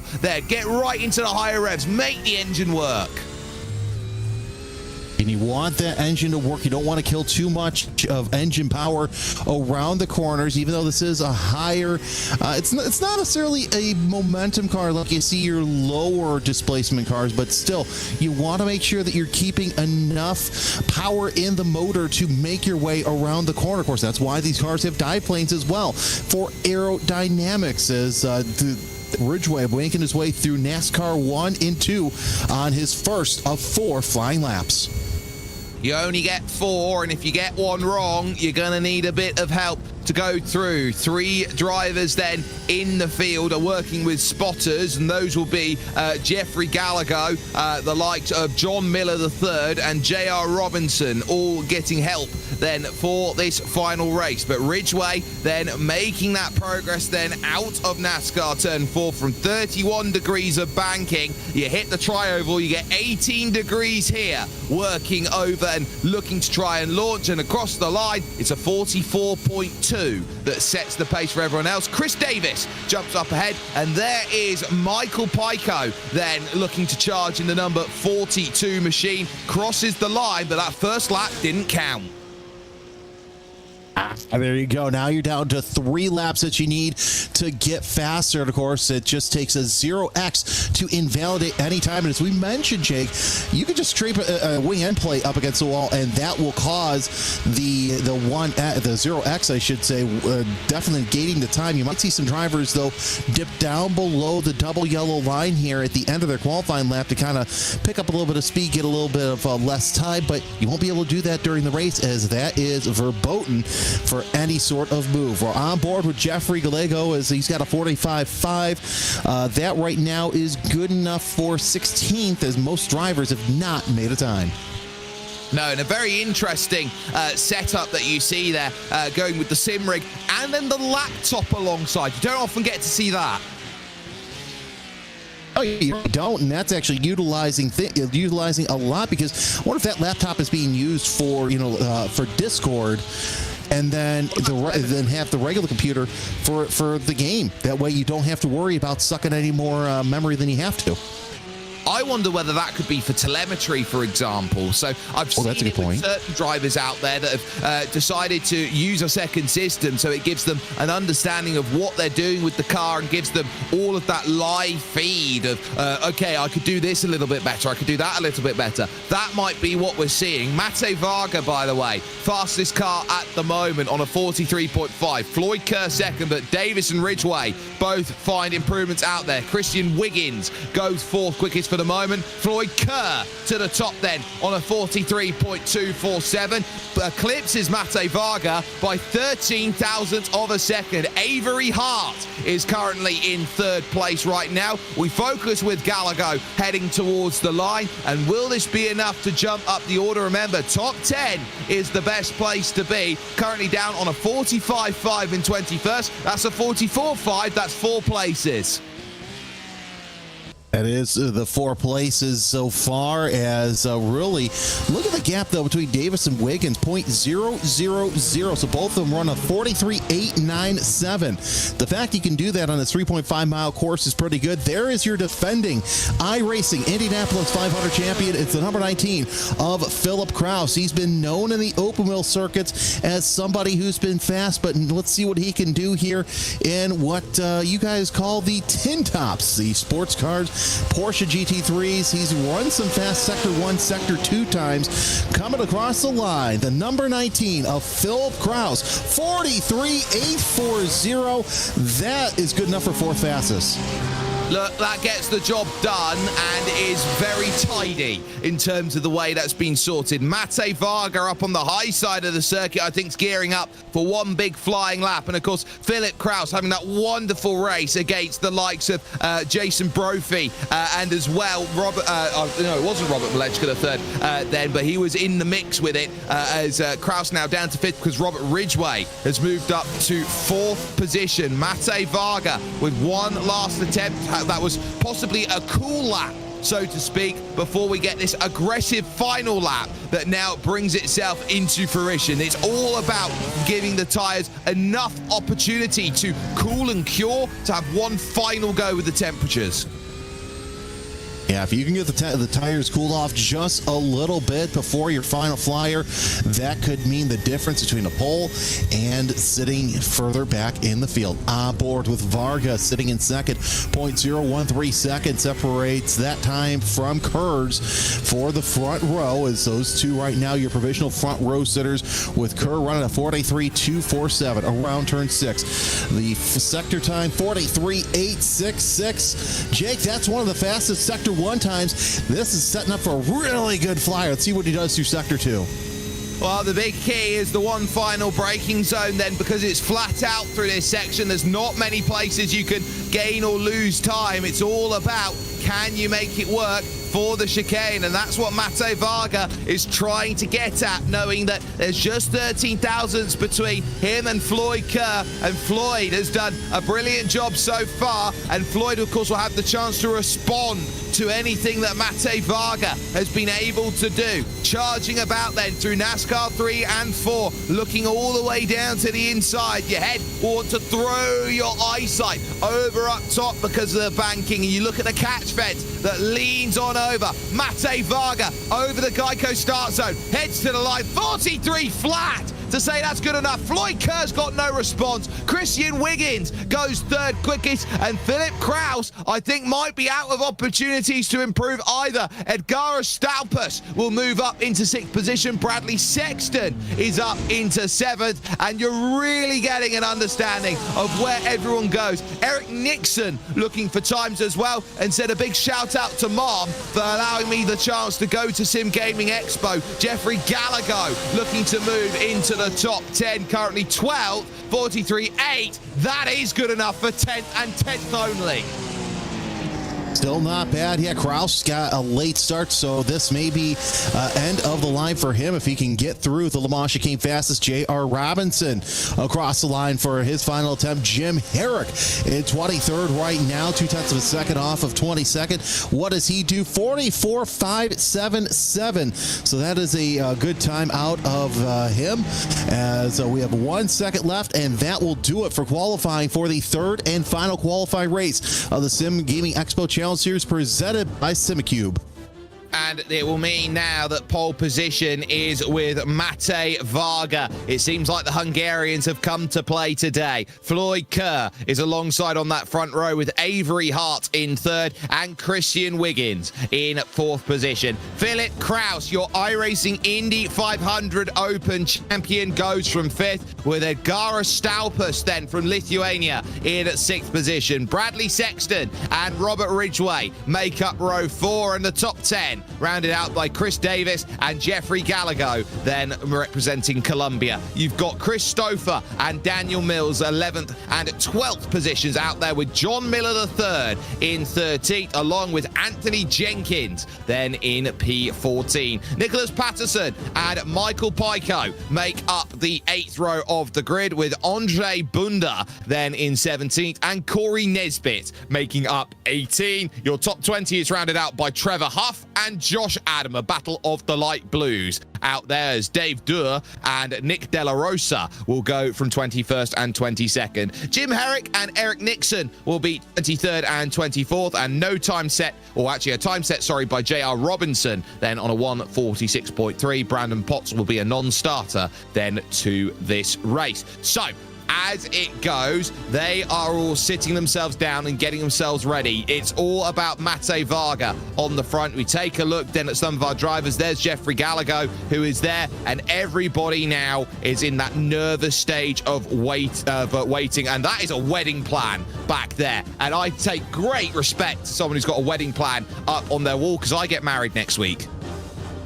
Well, congratulations, my friend. It's probably one of the best things that you will ever do. I've been happily married for, let's see, 4 or 5, I can't remember. Anyway, we're racing now. 2017 is when I got married, so.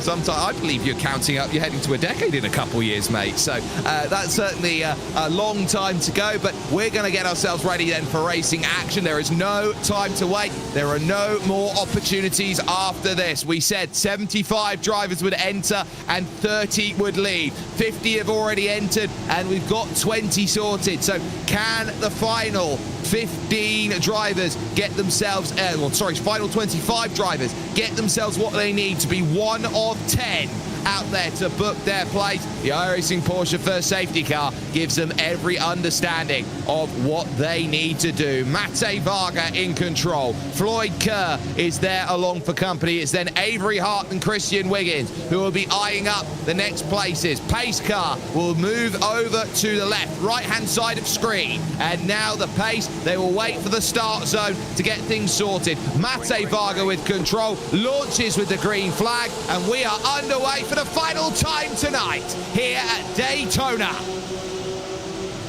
No surprise, Varga gets out front. The Shezza Sport driver looking pretty good. Side by side near the back to almost 3 wide in some spots. So hopefully everybody makes it through with no issues. But so far, so good. Your top 5, 6, 7 drivers, Jake, all single files. They make their way through the International Horseshoe for the first time at speed. Oh, we got troubles. Jim Herrick's gone around and is now going backwards across the circuit. Misses everyone by being near the back of the pack. That was very, very fortunate. You always hold your breath at those start moments where you have a driver sliding through the grass across the International Horseshoe. You hope that they don't accidentally play bowling, which you can play across the street at the racetrack. Patterson, Nesbitt in battle for 17th right now, but the battle up front, Varga got that great start and took Kerr for the start, and now taking him along for the ride as your leader, 0.3 of a second early on in this lap.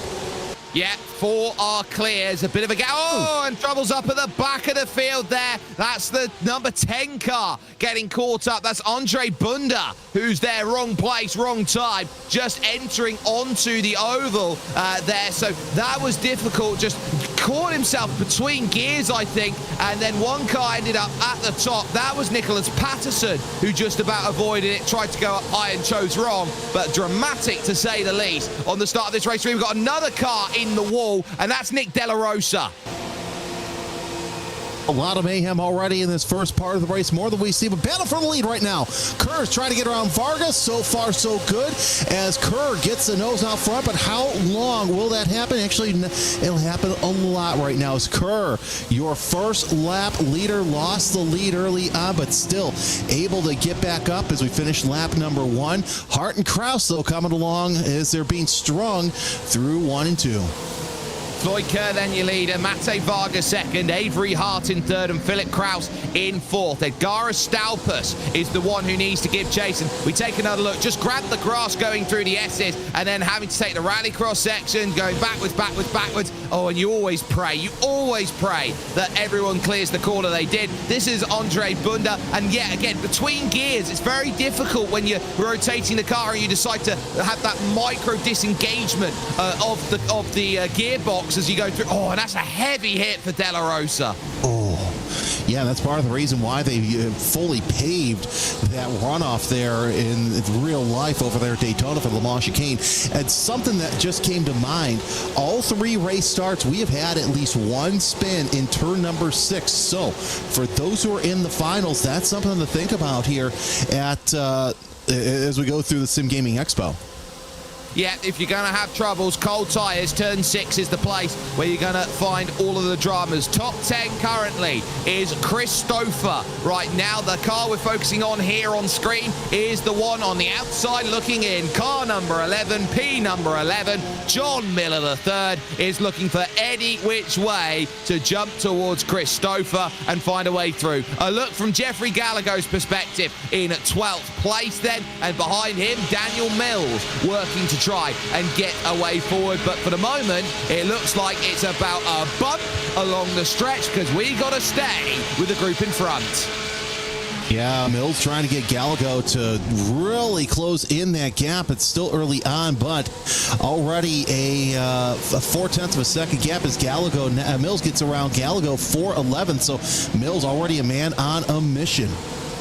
And so too is Philip Kraus through on Avery Hart up into 3rd position. So Philip Kraus making good progress. Side by side. Oh no, to the king. Sexton on the outside. Wiggins on the inside. And it's Wiggins who loses out now. -3 in this race right now. Chris Davis has a little look on the rear, trying to figure out what is possible. You've then got the likes of Ridgway, Stouffer, then Miller. Daniel Mills is then behind with Jeffrey Gallagher, who's dropped the place now to 13th. But look at the short line trying to be taken here. Chris Davis is looking aggro. Davis trying to do all he can to get further and further away from that bubble spot. No surprise there as we're on board with Davis currently in P8. We're also looking out of the nose of Davis as he tries to bump close in on Wiggins there through the Le Mans chicane. Still watching this battle for the bubble. 0.7 of a second separates Stouffer, I should say, from Miller, as we still got plenty of time left. We saw in race 2 how that battle for 11th, it grew a little bit, but was able to close in the closing stages. So really, this draft here is it's king as you go around Daytona.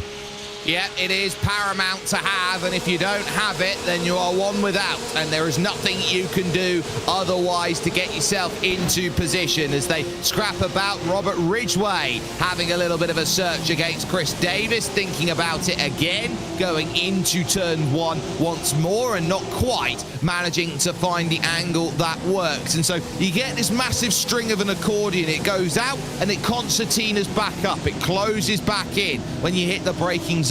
And so you get this sense that trains will open up, they'll also close back in again. So you've got to be really switched on to where you are with the cars in front, because one thing that works slightly differently from anything else, and suddenly you get a multi-car pile-up. And this group, you could argue, is fifth all the way on back now to Anthony Jenkins on the back of this group in 14th. For 11th now, Daniel Mills to the outside of 6th, looking for a way through against John Miller the third. Now pinches down low, looks to steal away the draft once more and gets very clever with the pass, making it happen, but critically can't afford to lose time making moves like that. And of course, Mills, the Impact Sim Sport racer, wants to get into that bubble. We've seen how some would say he's impatient to get up there, but now the battle here between Mills and Miller for that 11th spot.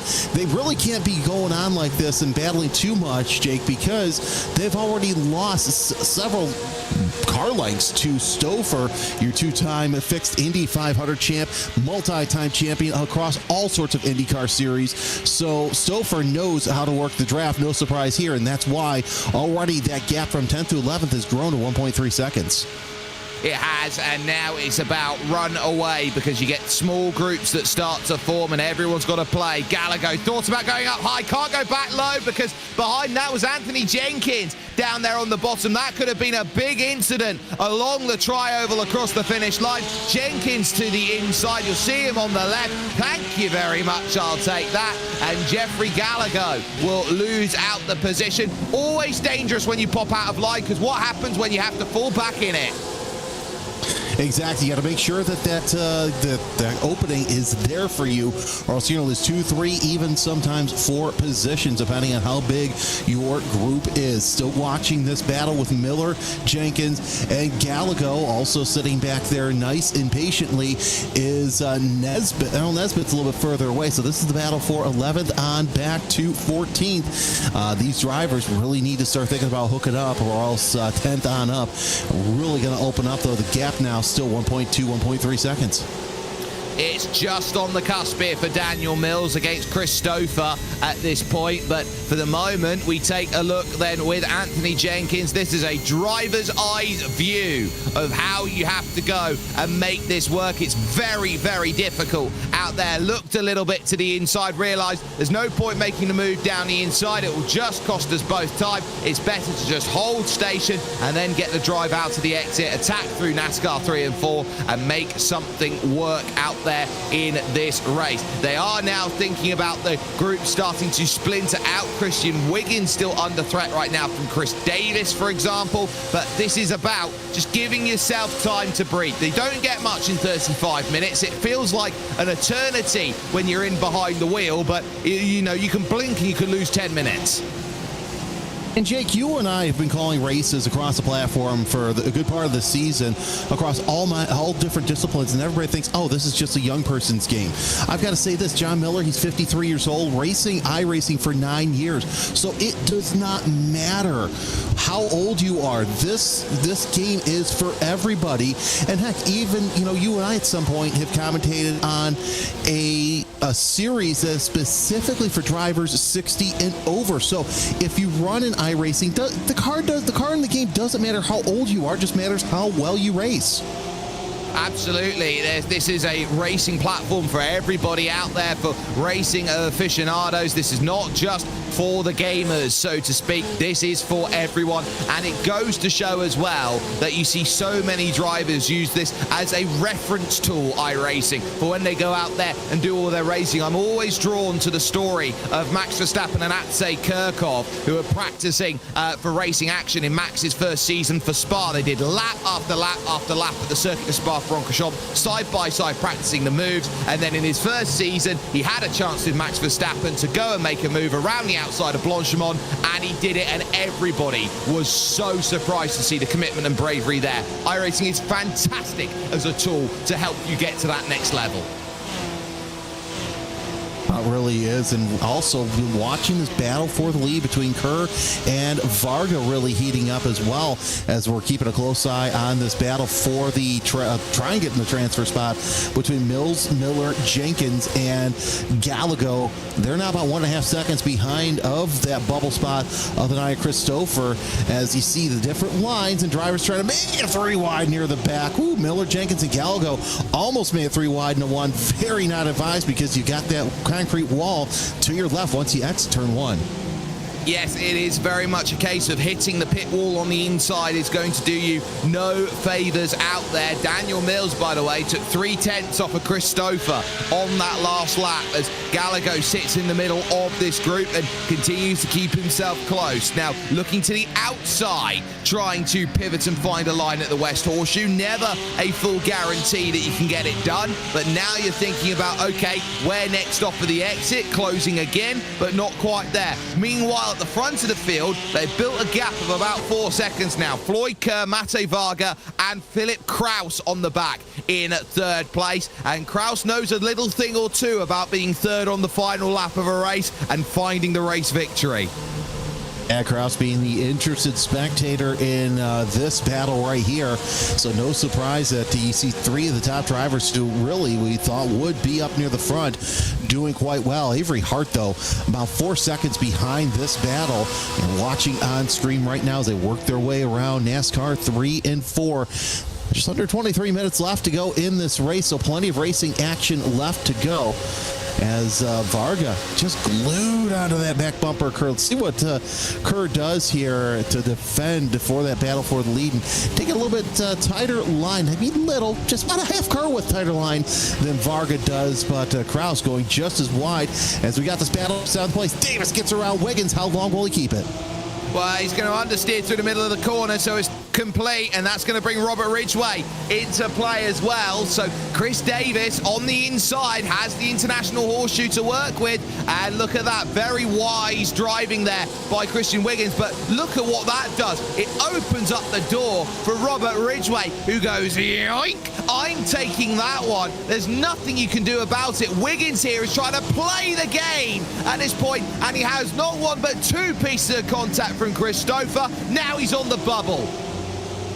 You don't want to be on the ball. Oh, Wiggins. And, of course, also that gap that was 1.5 seconds, Jake, now down to 0.6 of a second. So that goes to show you don't want to battle too much. You want to get out front, get a good gap, and then get a battle, because now that 11th through 14th battle right there, that has caught up. So it's another big train there for the bubble spot. And if you're going to be tactical about this and say, I don't care if I'm 1st or 10th, if I'm in, Christian Wiggins is playing a very dangerous game. One would almost say a wicked game that he's playing, and you don't want to do that, especially when you're looking to qualify for Schaumburg in just a couple of weeks. So Wiggins on the bubble.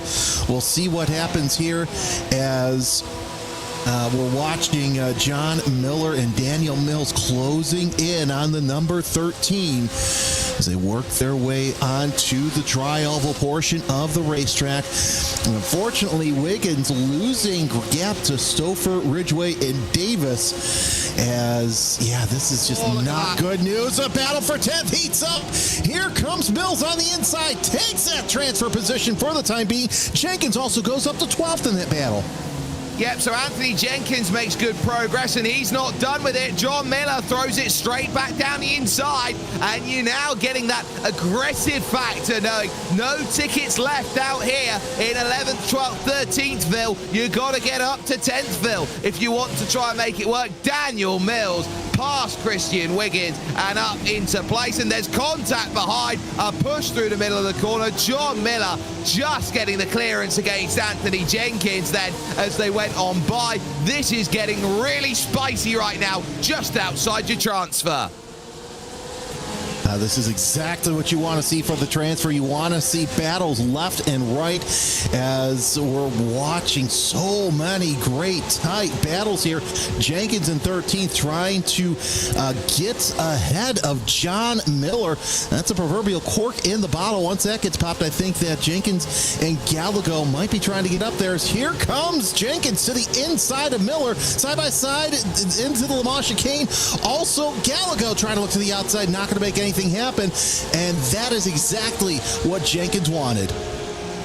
Oh, and John Miller's not happy about it. He looks to try and get race control then to call with it, because there was a tap on the inside as he pushed into the corner, blocked him all the way. I call that clean as a pass. It was wonderfully constructed there by Anthony Jenkins there. There was a little bit of contact as they went through, but nothing really major out there as they go, and they're taking each other right now out of contention. Oh, there's the hit. John Miller takes a huge slap from behind. Jeffrey Gallego into the side, and hard into the wall goes Miller. Not what Miller wanted. Of course, he is quickly falling through the order. One of the beneficiaries of that also was Michael Pico, and now we see that the meatball flag is thrown for John Miller. Here's a replay of what started all of this, with Jenkins going deep to the inside. I've got to say that, Jake, was an absolutely killer and brave move going into the Le Mans chicane, because you're so committed going into there. And yeah, it looks like he also, I did think I saw that he lost his front clip. Yeah, he just had the tap and recognized, yeah, it's just the tap. You don't need to lose the clip, and then got straight to the inside, and there it was. So no front clip. That will be doing a little bit for the air, and there's the second hit by Gallego, just over exuberant into the opening corner. When it's all fanning out like that, there's 1,000 ways you can position the car out wide. Oh, he just gets a wiggle as he comes off of the banking and then onto the flat. I think that's what's done it. Yeah, so Miller, while I think that the first move wasn't as egregious, I just think, unfortunately, he was at the wrong place in the wrong time for that second hit. Mills, now your driver on the bubble, as Wiggins 0.7 of a second behind. Still got this huge battle for the lead between Kerr, Varga, and Kraus going into turn number 1. And Philip Kraus is just sitting there poised. Mate Varga happy to push Floyd Kerr around in this race and say, I'm very happy with the positioning that I'm at. I can do what I can to go and make that work. So it is a very tough scenario out there when you're in that top 3 and you're working hard to get what you need. There's a look down the inside. That's Jeffrey Gallego through on Trevor Huff for position. So now it's getting busy even further back. Josh Adam in this group, and behind that Nicholas Patterson and Dave Durr trying to keep themselves close and in check. But Josh Adam, then we take a look from his perspective there just for the briefest moment. He sees the likes of Trevor Huff and Jeffrey Gallego and thinks, well, why can't I get through and gain those 2 places? Well, you can. You just got to be at the right place at the right time, especially one driver just needs to get just a wheel off, and that's what makes this kind of racing so much fun. You know, everybody's like, oh, it's just single file. But really, there's such a finesse to this draft style of racing. You have to get your points right each and every single lap, and there we go. As we mentioned, Huff tried to go around the inside of Gallego, and that's what I mentioned. It just takes one little slip up to lose a position. One small slip is going to be the hugest amount of margin out there. It is going to be everything that you want in terms of where you go, where you find your opportunities and say, right, this is what I am all about. If you just step ever so slightly out of line, someone will just jump in and take exactly what is needed. So you've got to be very alert to that. And so when you see these gaps of 0.3, 0.2 of a second, blink your eyes, they'll go. And you've got to be so alert to where you are at turn 1. It's all about judging distances out there, and we see it here as they go in front. This will be Anthony Jenkins then against Michael Pico for position, and Pico loses out. Jenkins, oh, what a save. That could have been hard in the wall there from Pico. What a save. And that is commitment through the 1-2 complex. And really, Pico's been one of those drivers who has made their way up to the basically the center of the top 20. So this has been an interesting race for the number 42. Granted, he's just a little bit ways back, but with Wiggins being as close as he is to Mills for that transfer spot, anything can happen as Jenkins, in spite of having that front clip gone, Jake, still running some very competitive lap times. 43.5 was his best time, but it looks like the last one was wiped away due to some sort of incident points. Yeah, and it can happen that you lose a lap here in terms of what its times. It's a great indicator here for us that a lap time hasn't quite gone as expected. But I'd keep an eye on that top 10 if I were you at this point, because Chris Stouffer is 9th, Daniel Mills is 10th. I think Daniel wants to be off that bubble and working away from the likes then of Christian Wiggins, who is being dropped and distanced at this moment. This would be a key mark and sign of capabilities as Daniel Mills sits on the back, thinks about where you go. But imagine sitting in a group like this, a 4-car train of slipstream, and you poke your head out to try and make a move. You hit a wall of air that basically says you can't find the move through. And right now we see Mills trying to get around Stouffer and Ridgway for position, but Wiggins sitting back there. There he is, just coming into the picture. So he's hoping that these 4 cars all battle one another, because then that enters himself into the equation, into not only the 10th spot, but racing in Schaumburg. Trevor Huff gets around Josh Adam for the 15th spot, but still watching this battle. 7th on back to 10th. I'm going to call it 11th too, because Wiggins is technically within the slipstream safety zone through the kink, as right now these 5 drivers are racing for their spot in the Sim Gaming Expo. Well, it's a case of 5 into 4 does not go. Someone will end up a bridesmaid. You got 4 brides who will sit there, and it will be a case of 4 weddings and no one hoping for a funeral out there at this point. This is all about giving yourself station to go and attack. And for the moment, Chris Stouffer's done a great job. Robert Ridgway has been so quiet, has gained no places over the race, from 8th to 8th so far, and has been really, really coy in the way he's been going about this racing. And that's what you have to do early on. I mean, we're just under 13 minutes left to go in this race. And look at this battle for 17th. You've got, 16th. Gallego, Adam, and Patterson in line of stern. Also have Dave Dorr involved. First time we said his name of the 166. So, again, this is another race where you just look around everywhere you need to go, and everybody single file. Searches up top, does Dave Dorr, and he can't quite get what he needs from it, and he needs someone to light his fire and say, I can go to the inside. Oh, massive switch going up top side, trying to find a run. It's not there. He'll hit the window, and Nicholas Patterson, who jumps late, is going to get the chance against Josh Adam. Then for position, they work again to turn 1. A big, long way around the outside. Josh Adam holding the inside line will work. They'll fight again then through towards turn 2. Oh, and another little wiggle, and that's going to get Dorr to work on through there. Nicholas Patterson having to be oh so cautious as they fought for the same piece of real estate. There they came across, and he just had to step out of the throttle, or he would have been straight in the side of Josh Adam. You all say he might be in the door, might be in the door of Patterson or Adam here in the closing stages of this race through the West Horseshoe. Everybody single file so far, as now take a deep breath. We still got a couple more laps to go until the end of this race, so you don't want to use up all your tires here in this portion of the race, because anything can happen. We're watching Gallego having to defend over Trevor Huff. Huff has been actually a really good competitor here, I should say Josh Adam, as Gallego wants to catch up to Huff, but Gallego right now your leader in this train here.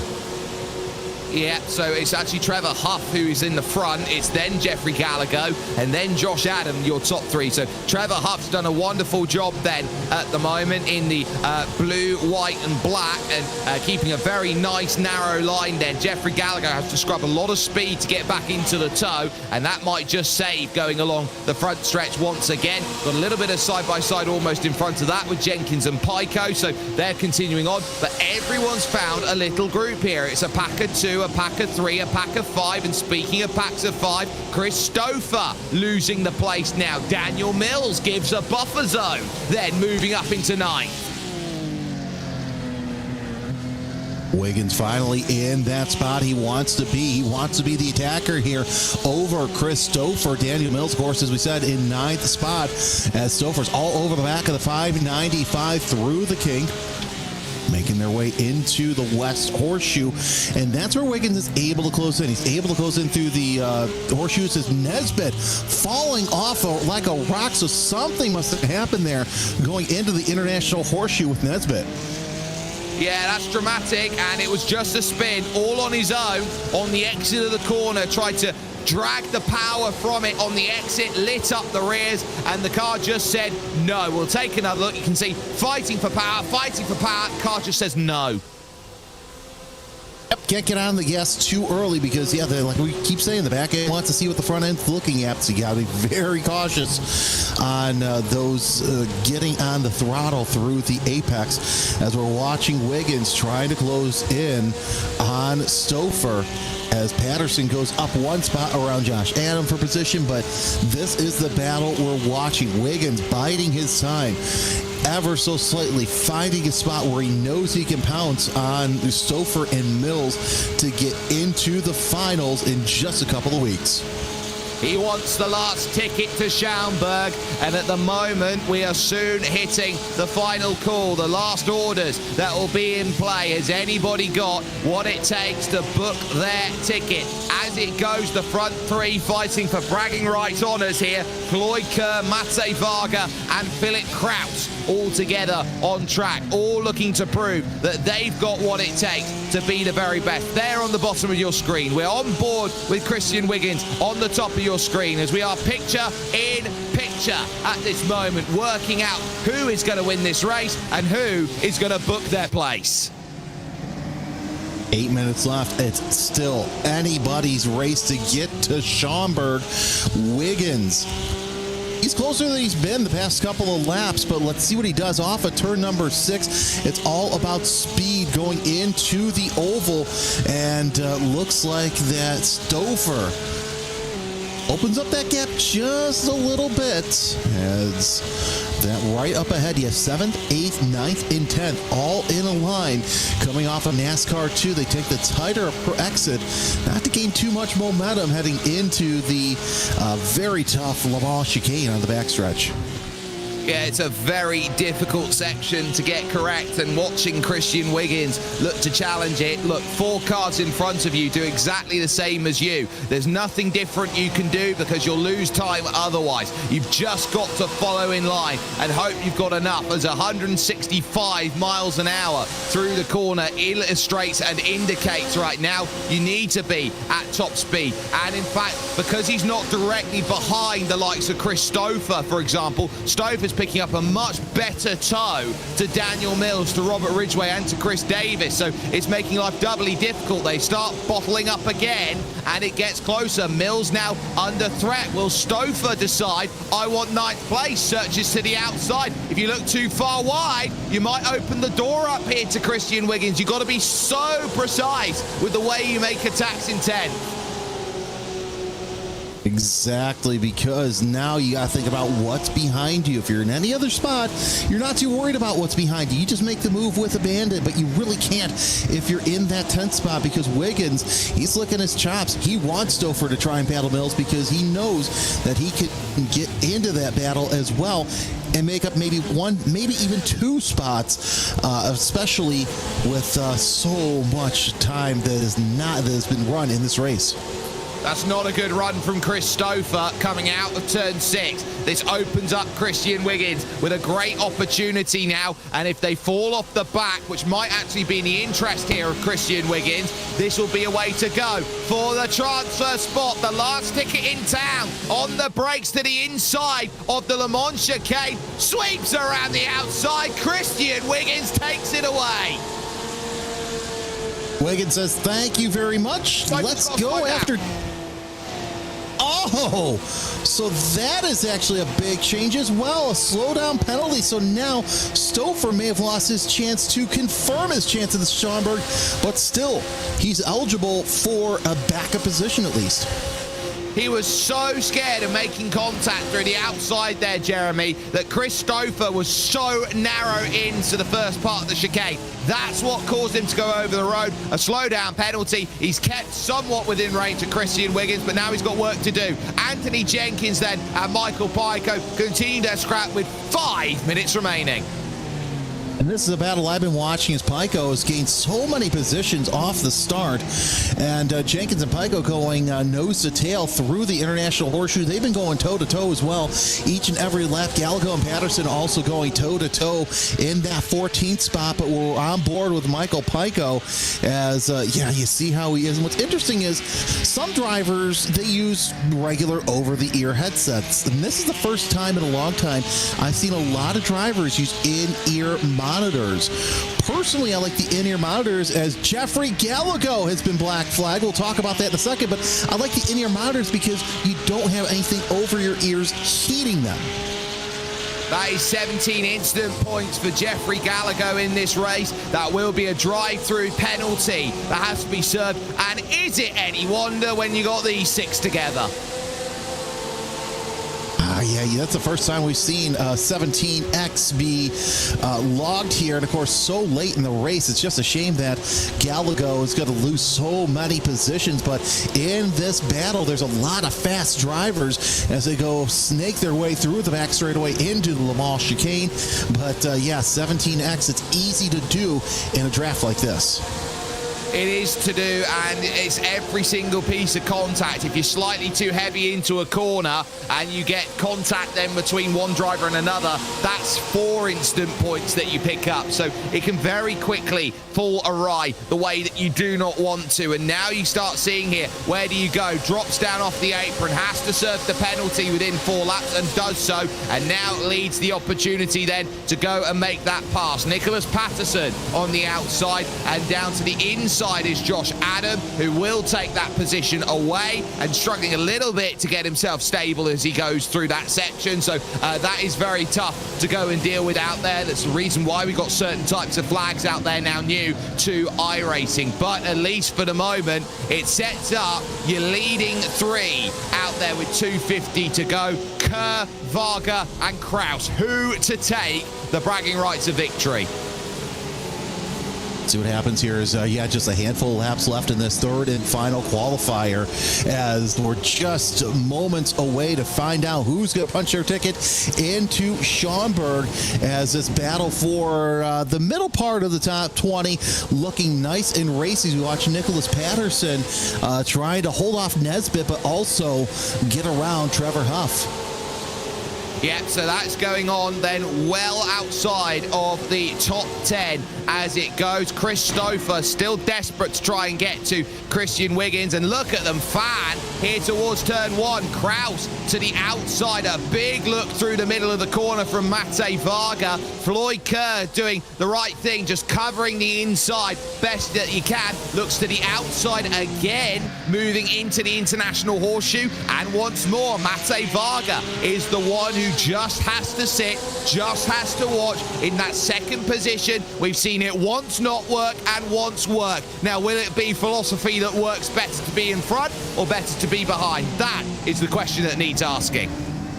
No, it really is. The question he's asking is a little bit of a bump from Varga on Kerr as we have just well over 1 lap left to go. So they'll see the white flag next time by as Varga trying to get around Kerr. You also have another battle there in the bottom part of the screen. That is, of course, that battle we've been watching between Adam, Huff, Patterson, and Nesbitt for the 14th on back. Yeah, they're all there. Dave Dorr has got back to the group as well, so it's 5 there, looking to try and figure out what they've got. The gap now 2.8 when they cross the line between Mills and Wiggins, and then 1.4 between Wiggins and Stouffer. Your top 3 on the top of your screen now just have this section to work before they start the final lap, Jeremy. It'll be interesting to see if Varga has anything for Kerr. Again, as we said, Kraus, he's the interested spectator. We'll have to see if he makes any sort of move. If Varga goes, where does Kraus go? As they go single file down the straightaway. Nice defensive line. White flag is out. 1 lap to go. Kraus looks to the outside. They're side by side for the lead. Now Kerr gets back in the lead, but how are they going to handle turn 1?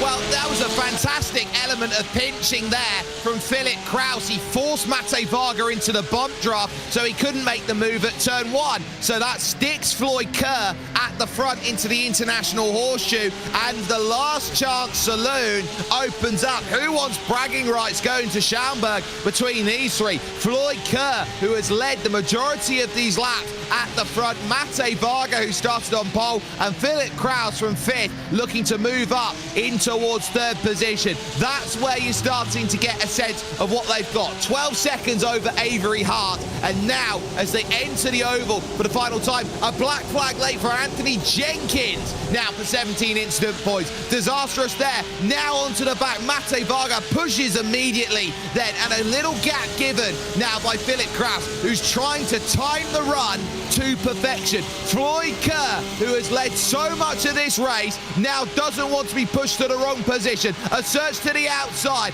Does Mate Varga choose to go around the outside? Thinks about it. It's shallow in from Floyd Kerr, and look at them pinching against each other, slowing each other up through the corner. There's no drive for Philip Kraus either, and has Floyd Kerr found a master stroke then to get it sorted? Kraus is now pushing to try and get that drive and launch, and Floyd Kerr now holding the middle of the road is working out where to go. Here comes Mate Varga to the outside. Philip Kraus is a passenger to this as they now head towards the line. It's Varga who gets the drive. Varga who will steal it by not much at all. 11 thousandths of a second this time. Brilliant stuff for Mate Varga. 2 Hungarian wins today, with Avery Hart 4th, Edgara Stalpus and Bradley Sexton will scrap for the line as well. And your top 10, as it all comes well and done, Christian Wiggins will hold on to get the last spot in Schaumburg. Not only 2 Hungarian wins, Jake, 2 Hungarian wings, but you know, that's also sounding tasty. That's 2 photo finishes that we have seen in these qualifiers. Amazing stuff from all of our racers, and now we have 30 racers who will be racing in real life in Schaumburg. Absolutely, and they will know that at the end of it, they can take the crown of the Sim Gaming Expo out there. The Challenge Series presented by Simucube, proving that there is amazing racing time and time again. The fireworks once more will go off, and they will go off once more in the colors of red, white and green for Mate Varga, who gets the job done. A truly wonderful showcase of 3 sim races here from the Daytona International Speedway, and one in which you will have a huge smile on your ears if you can get on your face, from ear to ear, I should say, if you get it done. Mate Varga, 11 thousandths the difference. Your top 3, throw a blanket on them. 600ths between them as Philip Kraus finishes 3rd behind Floyd Kerr in 2nd place. Avery Hart would end up in 4th with Edgara Stalpus, then a quiet race in 5th, but just enough to come home ahead of Bradley Sexton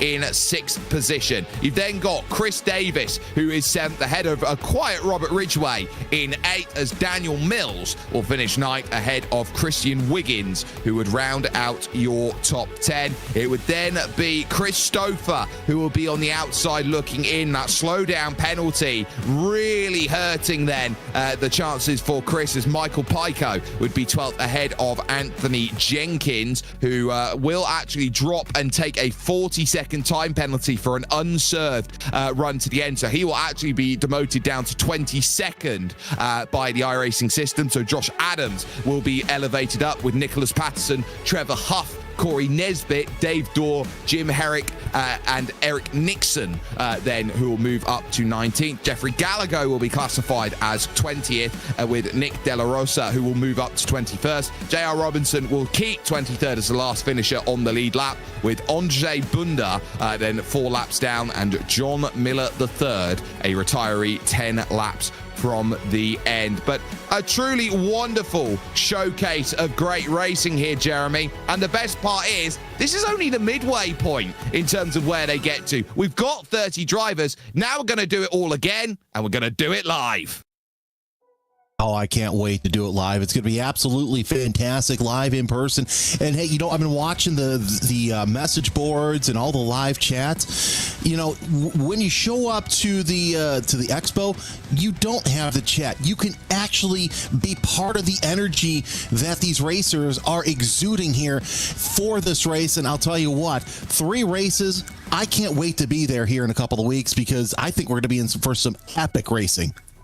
I think we are as well, and it's always a different environment when you put drivers next to each other, because they'll spend the majority of their sim racing careers dealing with someone that they probably will never ever get the chance to meet. But the moment you put personalities side by side, there's a different edge, there's a different aura. You get to understand personality, Jeremy, and I think that's going to be the big showcase. And that's one thing that I've had the problem with grappling around with doing sim racing, is because most of my broadcasting experience has been, real life racing. So I'm used to personalities meshing with each other. Granted, you're in a race car, but you still got to deal with the driver outside of the race car in the paddock. Here, you only can talk, garbage about them online on Discord or whatnot. Now these drivers are going to be face to face. Everybody I've talked to has said, "Hey, we're really looking forward to meeting these racers who I've raced against for years." But now it's going to be interesting to see how they race in their sims at home translates into how they race in person against one another. Absolutely. Let's get a chat with your 2025 iRacing Indy 500 Open champion, third here today, Philip Kraus. Philip, first and foremost, you've booked your ticket to Schaumburg, which is the all-important thing. Secondly, 2 very quick drivers in and around with you in the forms of Mate Varga and Floyd Kerr. Just talk us through keeping up with them in terms of pace through the first half of the race. Yeah, honestly, I was just making sure to stay on their draft in case I made any sort of mistake. So pull big enough gap to the top 10, make sure you're safe with the cutoff, and then just pretty much chill in line and keep building the gap, because it doesn't really matter where you finish in the qualifier. As long as you're in the top 10, you're there and you're happy. And you look around on those final laps, it looked like you were very much there on the bump draft there with Mate Varga, which stopped the run at turn 1. But did you just have not enough to go and work with then when you got out of the final Le Mans chicane and thought, I might have a chance to go for this? I'm gonna be honest, Floyd was a little erratic, so I was just giving myself a bit of a gap just in case anything happened between those two, any sort of weird grabby contact or anything like that. Just give myself a bit of a buffer to make sure I didn't get caught up in anything on the last lap, because that would have stung for sure. It would have done. The mark of a driver who wins is to make sure to play within the set of rules. We've been talking to a number of drivers about this. What is the big thing you are looking forward to when it comes to racing at Schaumburg? Honestly, it is the first time I'll ever have been racing on a stage, but I'm just looking forward to the expo as a whole. There's a ton of cool partners that George has hooked up, and it's bound to be a great event for sure. And I'm sure the racing on stage is going to be great, and I'm just looking forward to it. Well, we'll wish you the best of luck when it comes to racing action. Philip Kraus there joining us and picking up the result of third place. A little further down the order was Robert Ridgway. He stood by with Jeremy Scott. Let's talk to Robert Ridgway, 8th place finish. And of course, we're following your guys' battle there for, 7th, 8th, 9th, and 10th. Let's talk about that and how tough it was to try and stay off the bubble. Ooh, it's a funny race. In reality, it was a very chill race. But being so close to P10, it was a heart rate killer, right? And we were all just so nervous. And then we had a nice little battle going. I think I got a little overtake slip in on the inside off of, I think, Corey in front of me. He had great pace. He made a great move early. He's a savage. It was beautiful. He secured his spot real early. And then luckily I got to get behind him and ride it out with Daniel coming from behind. Got behind me. He was being nice, and we all kind of were a good team till the end. A lot of the drivers that we talked to, they said that this is going to be their first time racing the iRacing service with somebody else right next to them. Let's talk about your thoughts going into Schaumburg, as you are one of the 30 drivers who's punched your ticket into the finals at the Schaumburg Convention Center. I actually live out here in Aurora. I did a in-person one at Sim Racing in Chicago.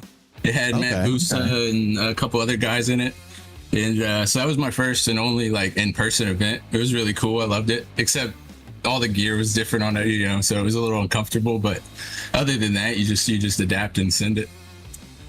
Well, someone who lives a little bit more further south than you, I say we need to get a third sim racing either in the Joliet area, but nonetheless, it's going to be nice for you, home cooking. You don't have to go too far. And frankly, like you, I'm sure you're looking forward to the weekend. Oh, 100%. I'm glad this one's done. It went well. And maybe a third sim racing spot, the Joliet track, Autobahn. That might be a good spot. There's a lot of land there. Who knows? Robert Ridgway finishing off in 8th, I should say. Thanks and good luck. And thank you guys. Great broadcast, and y'all have a good one. And Jake, I believe that you've got our second place finisher as well. I do. I have Floyd Kerr, who is alongside with me right now. Floyd, 11,000. It does sting a little bit when you're on the wrong side of a drag race to the line, but between you, Mate, and Philip, it was one amazing show to keep in mind. Being at the front for so long, was it just a case of waiting for the moment when they were going to pull the pin, or did you have anything in mind when you were trying to go through the Le Mans chicane to hopefully give yourself a buffer?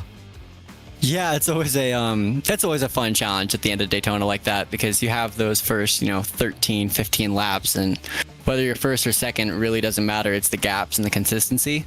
So it was definitely going to be a strategy play in the bus stop that just didn't quite work out by that 10th, but it was a lot of fun to do that for sure.